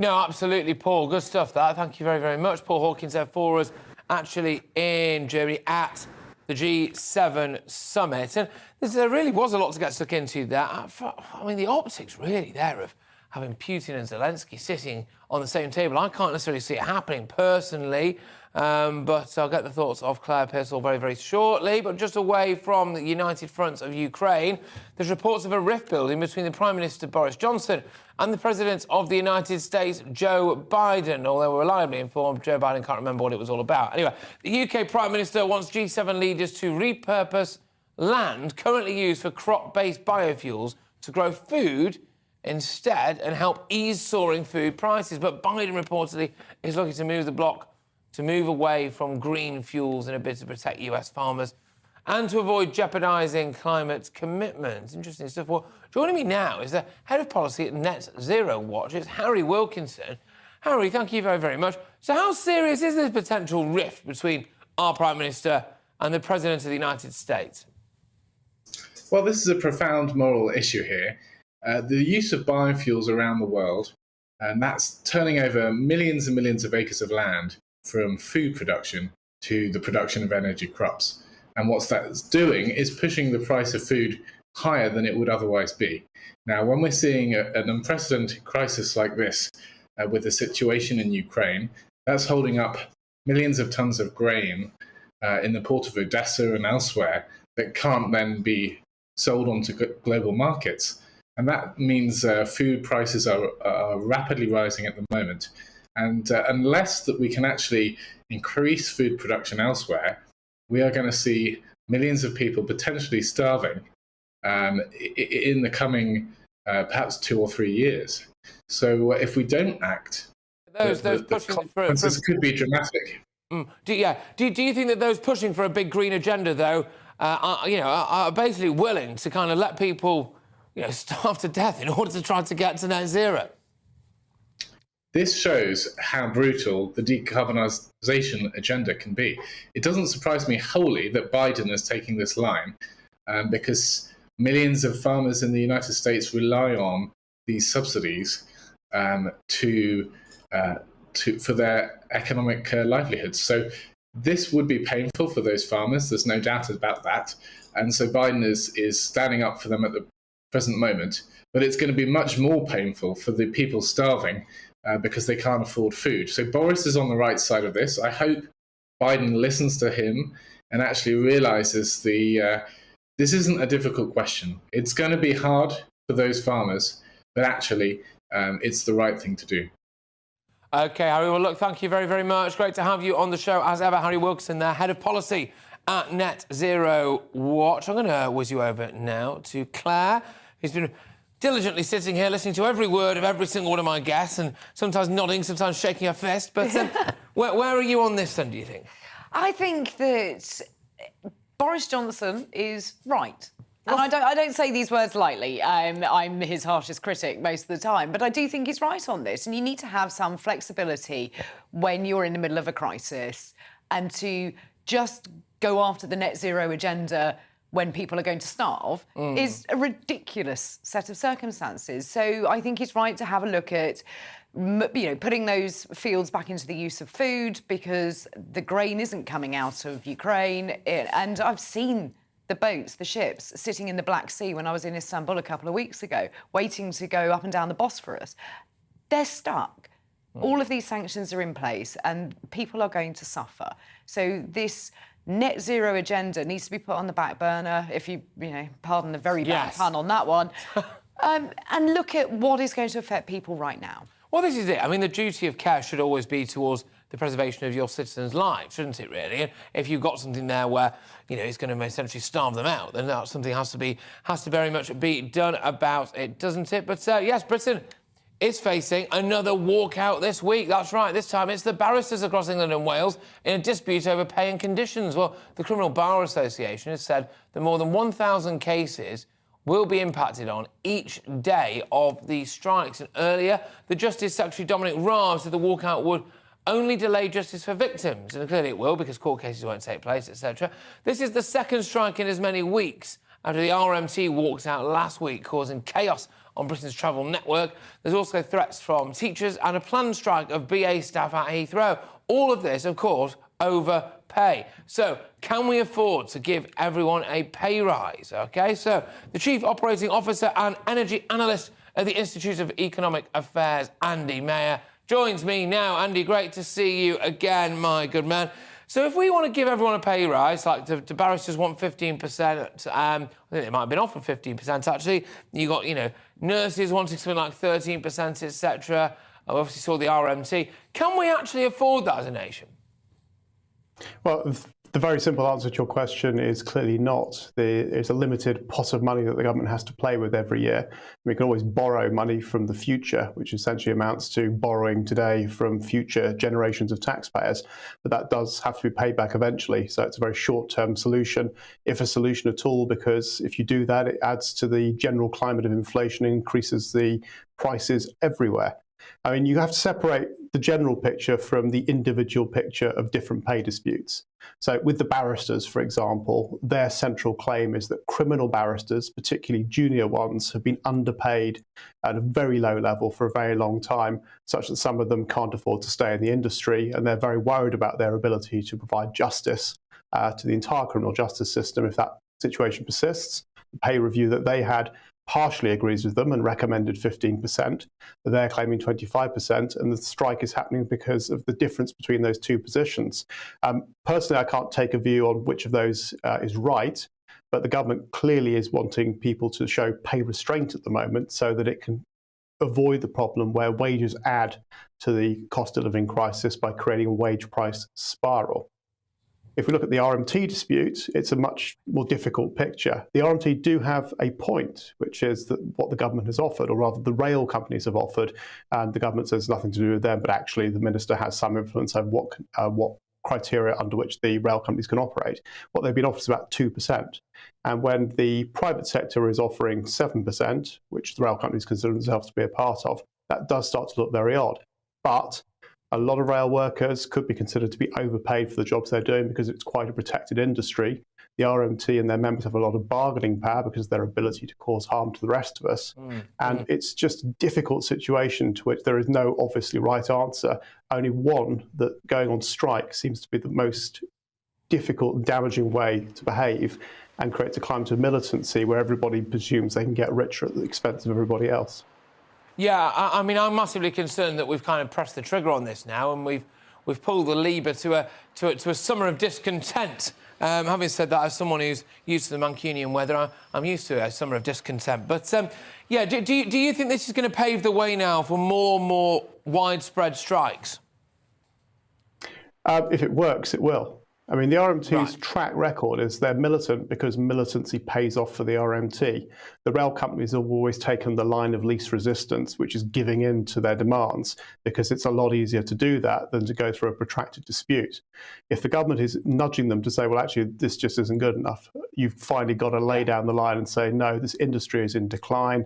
You've either got to accept lower levels of pay, reduced numbers of staff, or paying conditions that are more reflective of the wider economy, then one of those things has to give.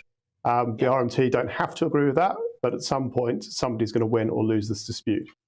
Definitely. Now, sorry to rush you a bit, Andy, here, but if we could keep this one relatively short. I'm just looking here right in front of me, actually. It's a brilliant piece of research put forward by the IEA, of course, where you are COO. And the headline, certainly of GB News' headline of it anyway, is warning as new internet laws will hand ministers unprecedented powers that will damage free speech. I know it's a bit off topic, Andy, from what we were talking about before, but I just kind of wanted to get it out there, because I think it's a really important thing for our viewers and our listeners, our online viewers as well, to try to get their heads around, really. So, basically, the internet obviously can be a bit like the Wild West, but does it need to stay that way, really? Can we have more regulation?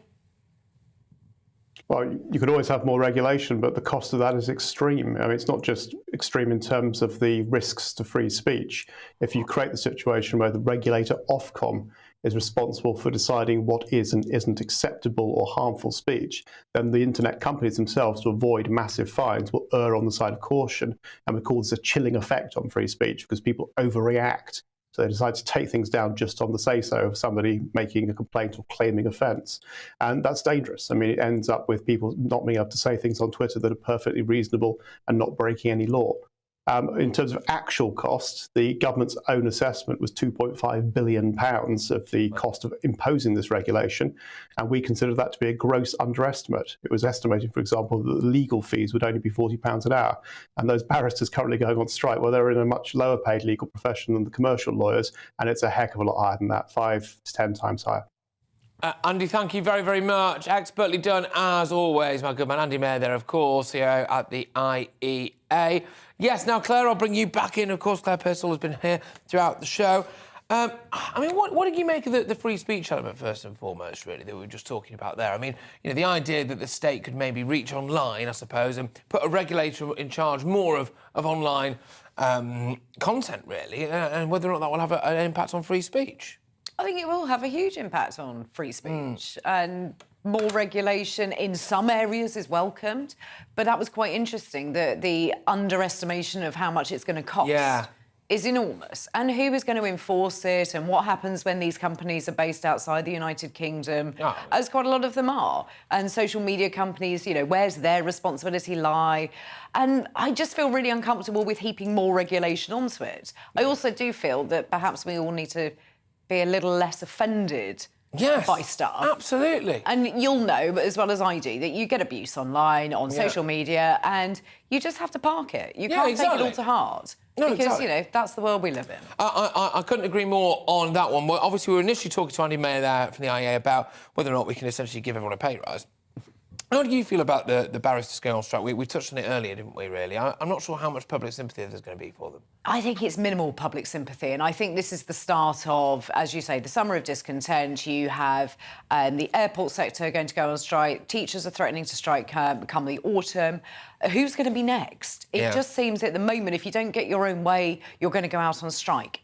And there isn't enough money in the pot. No. You can't keep borrowing against the never-never. And a Conservative government certainly wouldn't ever put that forward, certainly hadn't done in my lifetime. Why push that cost forward? So, no, I think that we need to settle down. We need to understand there isn't enough money there.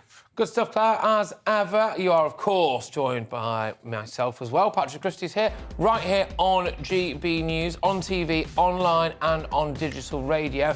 Here's what we've got coming up for the remaining 40 minutes or so. A number of musicians use their Glastonbury platform to condemn the reversal of Roe v. Wade, which Kendrick Lamar was one of them, closed his Glastonbury 22 performance by repeatedly chanting Godspeed for women's rights while wearing a crown of thorns containing 8,000 diamonds before storming off the pyramid stage over the US Supreme Court's decision to row back on statutory abortion rights.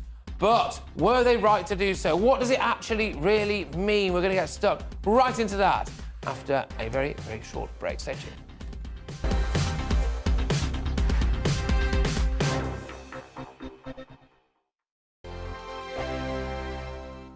We are GB News. We're right across this great nation. On TV. On radio. On digital. Absolutely everywhere. We don't talk down to you. We embrace all voices with honest and civilised conversation. We are not part of the establishment. We're one of you. And we're only getting started. Join us on GB News, The People's Channel. Britain's news channel.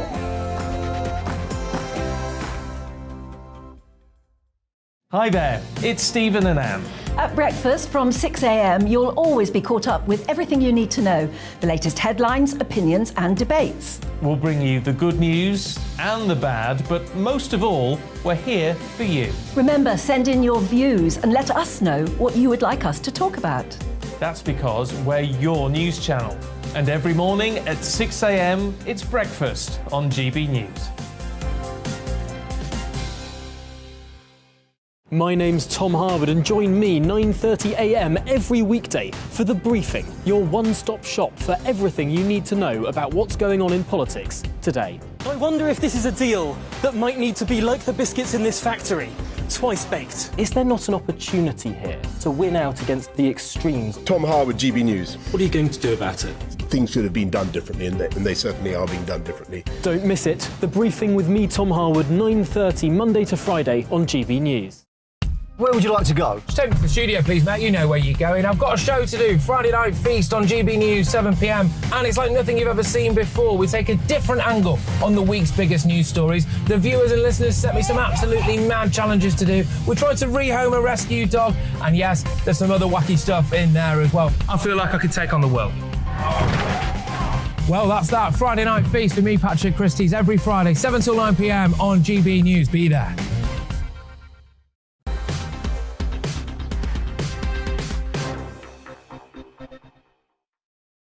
Welcome back, everybody. You're with Patrick Christie's on GB News, on TV, online and on your radio. Now, a number of musicians use their Glastonbury platform to condemn the reversal of Roe v. Wade. Pulitzer Prize-winning West Coast rapper Kendrick Lamar was one of a number of artists who protest the US Supreme Court's decision. Billie Eilish, Lily Allen and Olivia Rodrigo were among other artists who also used their gigs to further their political messages. And joining me now to go head-to-head on this, really, are Oxford University ethicist and medical doctor Callum Miller and feminist and author Jean Hatchett. Thank you very, very much. I'll just get you both to lay out your initial arguments and then we'll get stuck into the minutiae of it, or minutiae, even easy for me to say. I'll start with you, Callum. What's your overall view on this, then?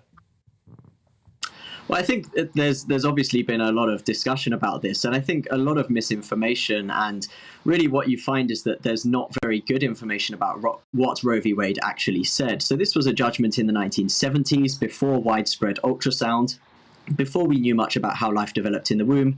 It was a judgment by 7 men, and it basically said that abortion should be legal across the entire country up until birth for almost any reason. And this is something that really is obviously not supported by the majority of the American people. It's not even supported by the majority of people in the UK. So it was a really radical judgment, and it was bad law. And so I think it's quite right that it can go back to the states to be democratically decided in a way which is informed by the increasing science that we have about how life develops in the womb and about the impact of abortion on women. You standing on this then? Oh, Jean, are you there? Can I get your views on this, please, Jean? Yes, it's always interesting to hear men talk about women's bodies in this kind of very abstract way, because my basic feeling is that women aren't baby factories for men. That's not what women are, and you're talking about this in a way that removes it from women's actual lives, and you're talking about a judgment that will hand that decision down to state level rather than a woman's right to choose. So it's not just this abstract 1970s judgment. It gave power to women over their own reproductive systems. And you've still got a global maternal death rate of over £300,000. Giving birth to babies is risky for women. So yes, I know I'm hearing you focus on the fetus, but you're not really focusing on a woman who may be in a situation where she's been raped or she's in an abusive relationship. Those men will use that as a supreme act of control. To force women to have a baby is a supreme act of control by an abusive man. So, yes, I'll come back to you because I want to get more in from either side. So, Callum, just respond to that. There's a lot there. This is maybe perhaps less about the fetus and the unborn baby, more about women's rights. Sure, and of course, there are men who treat women in absolutely horrible ways, and we should all rightly be horrified at the control that men exert over women, men who abuse women or sexually assault women. That is horrific. But what we're talking about, of course, is abortion up until birth, which, regardless of your position on feminism, regardless of your position on pro-life or pro-choice, this is just such a radical law, abortion up until birth for almost any reason, that really, I think we do have to think about, firstly, how developed the child is by that point, and also the impact of a late-term abortion on women, which we know is traumatic. We know actually, we heard about the maternal death rate and so on. We know that actually a woman who has an abortion is 3 times more likely to die within a year as a woman who continues a pregnancy. So though, of course, pregnancy does have medical risks, abortion has medical risks itself and actually is associated with a higher risk of dying than continuing a pregnancy. Claire, I think. I hope you are still there. Yes, she is. Good stuff.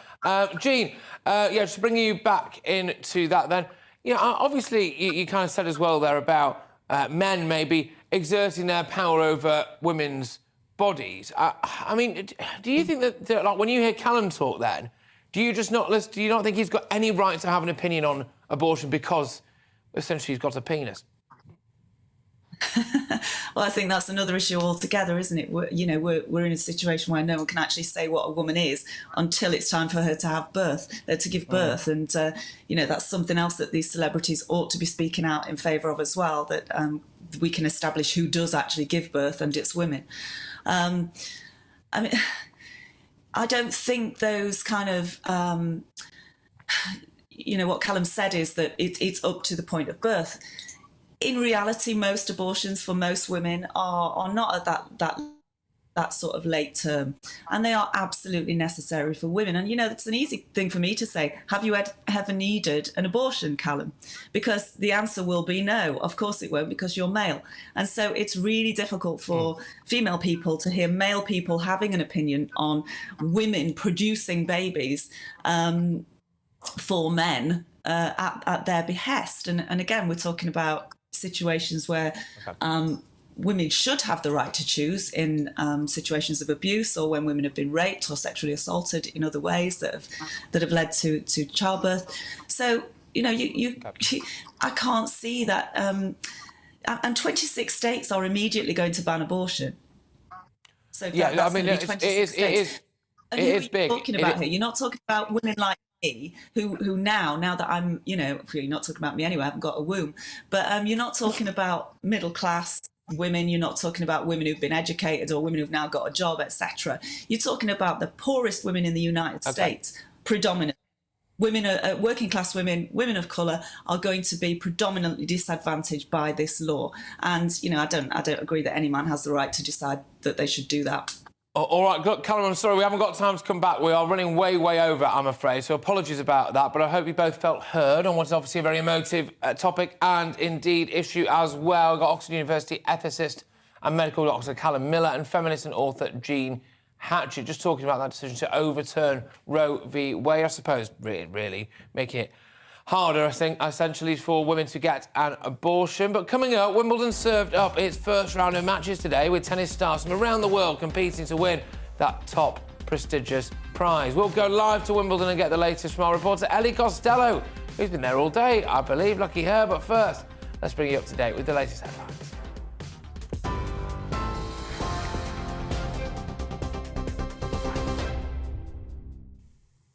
Patrick, thank you. A Russian missile strike has hit a crowded shopping centre in the central Ukrainian city of Kremenchuk.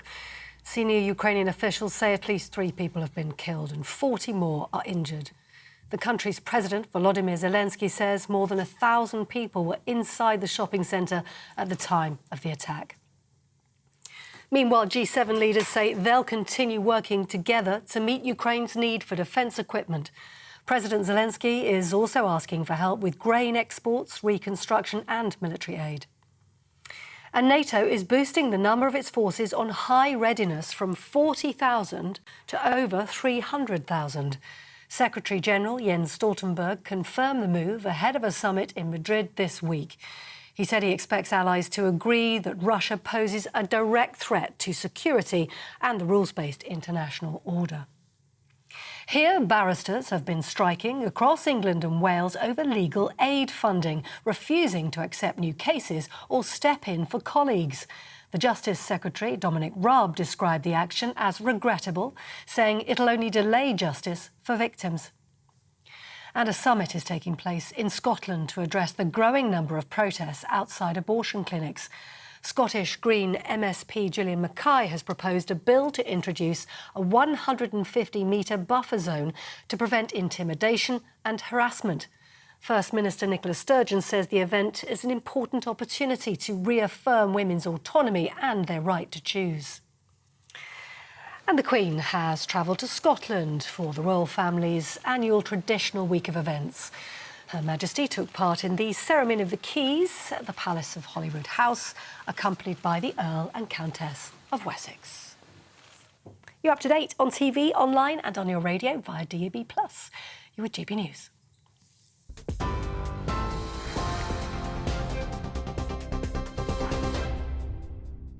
Direct Bullion sponsors the Finance Report on GB News for gold and silver investment. And a quick snapshot of today's markets for you. The pound will buy you $1.230 US and 1.159 euros. And if you want to buy an ounce of gold, you're going to have to fork out £1,484.41 for an ounce. Direct Bullion sponsors the Finance Report on GB News, investments that matter. We are GB News. We're right across this great nation. On TV. On radio. On digital. Absolutely everywhere. We don't talk down to you. We embrace all voices with honest and civilised conversation. We are not part of the establishment. We're one of you. And we're only getting started. Join us on GB News, The People's Channel. Britain's news channel.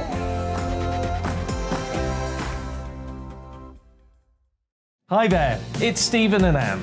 At breakfast from 6 a.m, you'll always be caught up with everything you need to know, the latest headlines, opinions and debates. We'll bring you the good news and the bad, but most of all, we're here for you. Remember, send in your views and let us know what you would like us to talk about.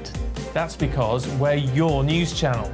And every morning at 6 a.m, it's breakfast on GB News.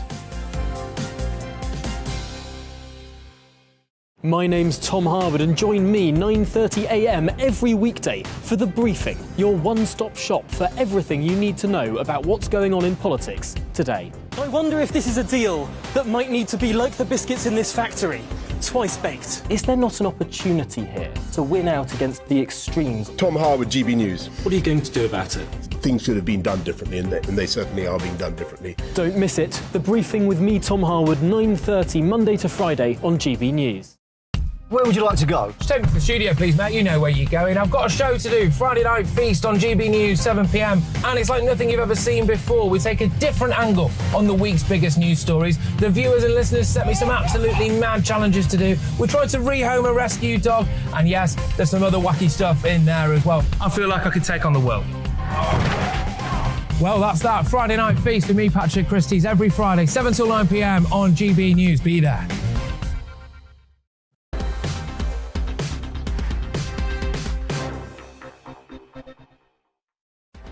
Well, hello everybody. It's about to go 17:39 and you're watching me, Patrick Christie's, on your TV, online and radio as well. And the top stories this afternoon. Ukrainian President Volodymyr Zelensky has told the G7 summit that he wants Russia's war in Ukraine to end before the winter sets in.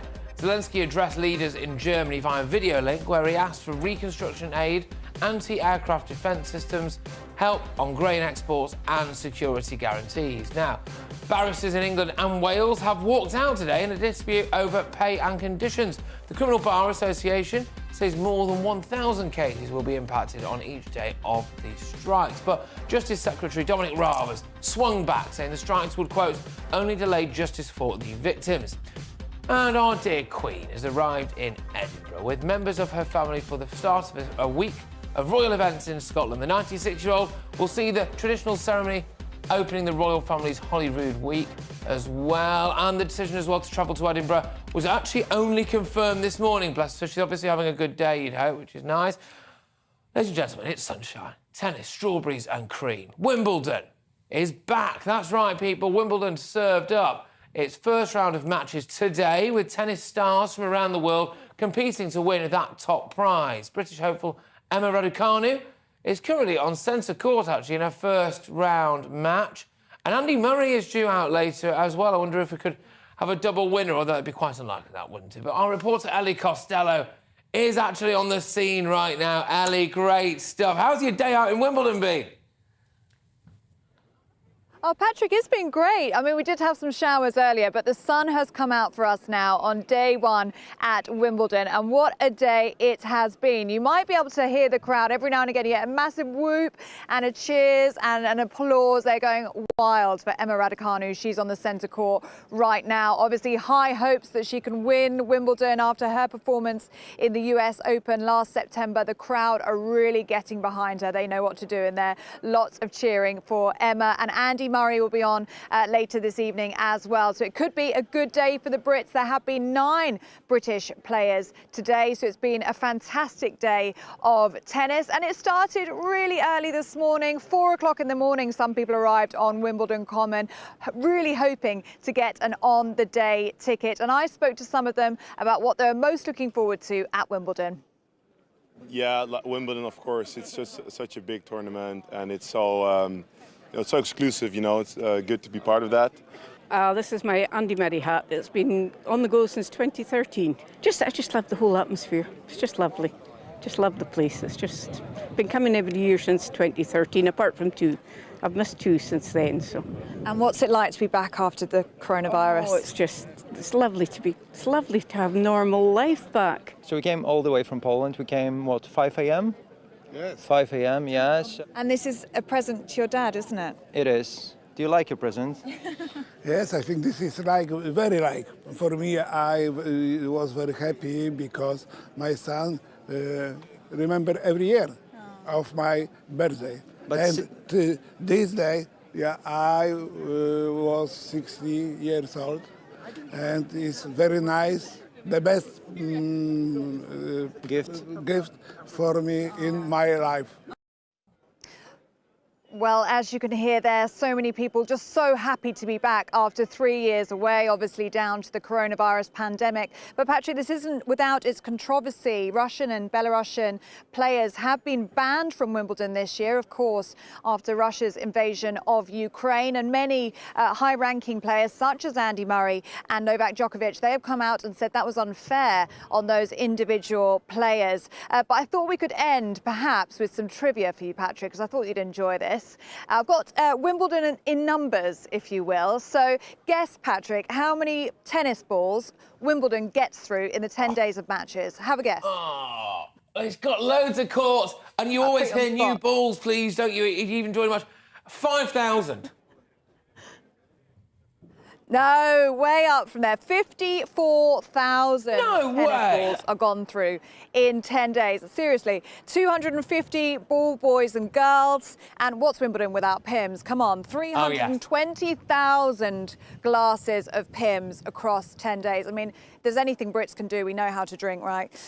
27 tons of strawberries, 7,000 litres of creams. There you go. That's what, like you said, it's all about Pimm's, all about strawberries, and it's all about 10 days of fantastic tennis. Absolutely, Ali, lovely stuff. Thank you so, so much. And cheers for testing me out a little bit there. Just keep my brain active towards the end of the show. Ali Costello. Keep you on your toes. Yeah, keep me on my toes. That's right, that's right. Yes, serving up, of course, a great report. There we go. You could do all of these, couldn't you? But we won't, Ali, don't worry, we won't. Ali Costello, GB News' South East of England reporter. The last time I saw Wimbledon Common, I was throwing up into it after the Wimbledon half marathon. So actually, it's quite nice to see people there now in a happier time, I think, in a happier time. Are you particularly into your tennis? I quite like watching it. I'm not one of the world's biggest fans, but, you know, I'll have a look at the bigger matches that come up. I might have a glass of Pimm's or two. Absolutely. And have you actually been to Wimbledon? Never been to Wimbledon. I've been to Queen's, and that was great fun. Oh, lovely. Really, really enjoyed that and saw some really good up-and-coming players. But I always like the video footage that you see of people up what was known as Henman Hill and now Murray Mound. And I think those people make it. That's Wimbledon. They're the ones. There's something very British. It was, come on, Tim! Exactly. Come on, Tim! Got their sandwiches out there. Yeah, exactly. No, good stuff. OK, well, I liked that. I think, yeah, Wimbledon for me, I really, you know, I enjoy the big matches. I'm not as much of an avid tennis fan to get stuck into all of the smaller ones. But Emma Raducanu, I think, seems like a great shining beacon of hope for British tennis. Well, she does. And for 19 years old, what a person to go out there and encourage others to take up sport, to become professional. And she's just amazing. And I think a lot of pressure on her. But she is really, really good, and I hope she does well. Absolutely. Well, it's time for the debate this hour. Lucy Burton wrote in The Telegraph today about the rise in an online anti-work movement, which has occurred since the pandemic. So Reddit's anti-work group now has over 2 million subscribers and many active users. Its webpage proclaims unemployment for all, not just the rich. So I'm asking, are young Brits losing their work ethic? Goodness me. Well, I'm joined now by Gen Z commentator Oliver Hodgson and writer Esme Partridge as well. Right, OK, who to start with here? Oliver, I'll start with you. Do you think people of your generation are lazy? Absolutely not, Patrick. And I think, these 2 million people, I'd like a bit of context on them. I think this is just a channel on Reddit.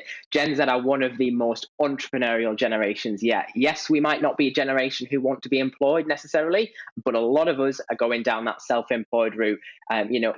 Speaking for myself, I started my own company at the age of 16 with absolutely nothing to my name, and I've really worked hard for it. And I think the pandemic has shown the sheer rise in young entrepreneurs, and it's absolutely fantastic. I think this whole social media TikTok craze has really driven people wanting to control their own destiny, and that isn't how it always used to be. I get that, it's a shift in what people are doing nowadays. Generation Z are certainly not lazy, or at least a lot of the people I speak to, and a lot of my peers certainly aren't. OK, all right, Esme, I'll bring you in now. Writer Esme Partridge, do you... I'll ask you basically the same question, really. Do you think that Gen Z are a bit work-shy? I do think they're losing their work ethic, and I think there are two reasons for that. I think, firstly, in order to have a work ethic, you have to have something to work towards. And because of the gig economy, work's become increasingly precarious, and careers are just not linear anymore. You know, it's very hard as a young person to feel you've got something long-term you're working towards. And I think that that's meant that young people aren't really viewing careers as a path to fulfilling their potential over a long period of time, because a lot of companies will just use that potential and then sort of drop them, onto the next thing. And I think it's that lack of security that demotivates a lot of young people. They get into a mindset of, well, I'm only going to be doing this for a short time, so why should I give it my all? And I think moving away from the purely economic side of things, I think there is on TikTok and Reddit. I know you just said, Oliver, that there's this kind of taking control of their own destiny, but I think you also see the opposite of that with movements like the anti-work movement, but also things like Goblin Mode, which is where young people are just shutting down, deciding they're gonna watch Netflix all day, eat junk food in bed, in this kind of Nietzschean rebellion against living, I guess. Okay, all right. Oliver, I mean, do you think that there is a little bit of dissatisfaction with the quality of jobs that some people would say are out there? Because I'm concerned in the Instagram age as well. People put a fake perception of their lives out there, don't they? I mean, it all looks like, champagne and nice holidays in Corfu or whatever, but they don't put like the day-to-day work out there. And I just wonder whether or not younger people maybe look at that and think, actually, I'm not going to try because I can't. If I can't have that, then I don't want anything. Well, I disagree with that a little bit, Patrick, because yes, we do show all the good things on socials, but that's like all of us in general. We don't tell our acquaintances and our work colleagues about when things are going drastically wrong in person. So why would we do that online? We tell that to our family and our very close friends. And I think actually Gen Z are the people who do show how brutally honest the work life is nowadays on social media. And the amount of work experience requests and internship requests we get and a lot of our clients get is enormous. There is young people wanting to get into the world of work much sooner than generations gone by. From the age of 16, I know so many people who want to go into the world of work the second they finish their GCSEs, and I think that's a really, really positive message.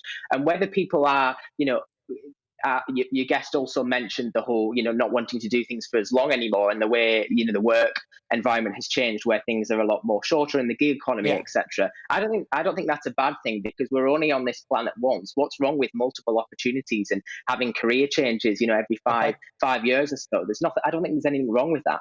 All right, Esme, we've only got a minute left, I'm afraid, so I'm gonna have to rush you. But do you think employers need to do more to attract younger people in? Kind of tart the office up a bit. I put a ping pong table in there and a pinball machine and whatever, and a bar or something. Well, I don't think attracting them is so much the problem. I think it's retaining them. I think it's making sure they're rewarded. It's making sure there are opportunities within careers to progress, rather than just having them on for a short amount of time and then, as I say, making them move on. I think if that security is not there, then people will just fall out of it and want to go anti-work, not anti-woke. Anti-work, yes. Go Goblin Mode or whatever you said as well. Good stuff. Look, thank you so much, both of you. Just a very, very quick one, Oliver. Whereabouts in the Lake District are you living? Because I used to be my neck of the woods. West Cumbria, up near Whitehaven. You were from Kendal, weren't you? I did. I worked in Kendal for a bit. I did, mate. Yes, no, fantastic. Lovely part of the world. Anyway, thank you very much. It's Gen Z commentator Oliver Hodgson and writer Esme Partridge. And I thought I was about to sneeze, but no, it's passed. There we go. I'll bring you back in now, Claire. What do you make of all of that? I think it's quite interesting. I think that you don't have any difficulty encouraging younger people to apply for a job, but when they get there, they find that it isn't easy.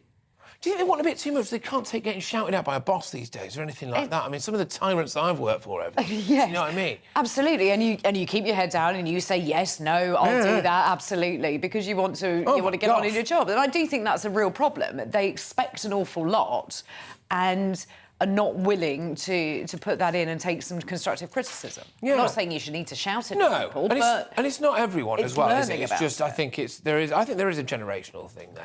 Personally, would be my view. Right, we're going to get onto our final story of the day now, which is Barcelona has limited the size of tour groups in the city in a bid to tackle nuisance tourism in Spain. It's not the first restrictions to be implemented on tourists in Spain, no, because earlier this month, restaurants across Mallorca banned tourists wearing swimming trunks, football tops and accessories purchased from street vendors. Really, have you ever been to Barcelona, firstly? I have. What did you make of it? Beautiful. You liked Absolutely loved it. Yeah, I really, really did. I took my son there, had a brilliant time, went to the football stadium, went to the beach. We did everything. I've been once, but the only issue is the only thing I saw was the inside of a disused car park because I went for a friend's stag do and there was a music festival taking place there. So I didn't see... We were just absolutely hanging all day. So I didn't see any of the culture. Oh, but, stunning. yeah, classic Brits abroad. So I really am the kind of person that Barcelona wants to ban. Do you think I should be banned from Barca? No, I don't think you should be banned from Barca at all. I don't think everybody needs to go and experience foreign culture. And yes, if you're going on a stag do, you could be in a car park anywhere, in all fairness. Yes.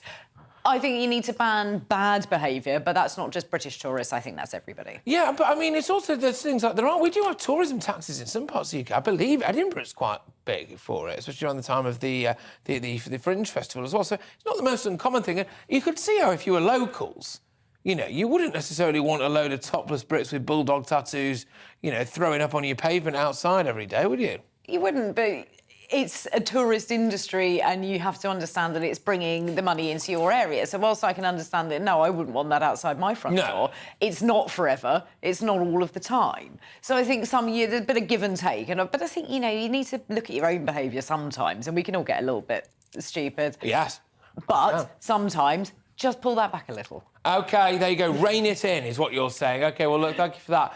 Claire, now, we've been thinking about what we could do to ban on UK beaches. I mean, some of you have been getting in touch. There's someone who's been on the beach in Blackpool a few times. I would suggest Needles maybe will roll on them. But why anybody wants to go to Spanish beaches for a holiday is beyond me. British beaches are the best. Ban nothing. There we are. And the name on that one is Tom. Good British beaches, Tom. Jonathan says, I would ban tattoos from the beaches. They look very rough. What? You can't do that. Everyone's got tattoos these days. They're going up people's necks and on their hands and everything. I would, of course, ban litter. It's terrible. That's Richard. Tanya says drunk people and large groups should be banned. And Billy's been on. Billy says, I would ban other people. I want the beach to myself. Nice stuff, guys. Thank you very much, everyone who's been getting in touch for us. Well, up next, it's Jubes & Co. with Michelle Dewberry, who's right here in the studio, actually. What have you got coming up, Michelle? Hello, Patrick. I've got to say, you're making me smile then when you're talking about bad behaviour in Blackpool and Barcelona. It just reminds me of my youth. The girls got off lightly dirty. It's always talk about stag do's, but let me tell you now, hen do's. We can get up to some serious stuff as well. It's not just the boys. Anyway, coming up in my show tonight, you will be familiar by now with the British Council, what they've been saying about Britain, UK, being on the list alongside places like Afghanistan, Libya, Syria, etc. Yeah. I'm asking, why are so many people so keen to put Britain down? And more industries going on strike or planning to. You've got rising food banks. You've got many people worried, but seemingly profits, company profits going up. Is capitalism in chaos and fraud? Have you been a victim of it? 40 million people have. I'm saying, are we taking it seriously enough? Michelle, that sounds like an absolute corker of a show. Fantastic stuff. Make sure you tune in just a few seconds, a matter of moments, for the one and only Michelle Dewberry for Jubes & Co. That's all we've got time for. So I quite enjoyed being Colin Brazier. It feels powerful, it feels good, it feels right. But anyway, there we go. You've been obviously with me, Patrick Christie's, covering for Colin. Colin will be back tomorrow at 4 o'clock. Claire, thank you very, very much for your company on this fair afternoon. But up next, like I said, it is Jubes & Co. But I'll leave you with the weather. Take it easy, people. Hello, Alex Deacon here with your latest weather update from the Met Office. The rest of today promising further showers across the east, some of them pretty heavy as well, whereas many other parts of the UK having a dry and a fine evening. It's this weather front bringing the showers today, more weather fronts bringing more rain to the west tomorrow. But for most of the UK, we'll be between these two weather systems overnight. Still some heavy showers, though, particularly over northeast Scotland this evening and eastern parts of England. One or two rumbles of thunder possible, but those showers scooting away through the evening, so many places becoming clear until those next weather systems arrive, turning into a pretty wet night for Northern Ireland, increasingly wet across western parts of Scotland. Elsewhere, though, generally dry and clear and turning a bit chilly through the Midlands, eastern parts of England, certainly well down into single figures in rural areas. On to Tuesday, and it's a wet start for Northern Ireland, a very wet day for western Scotland, particularly the southwest,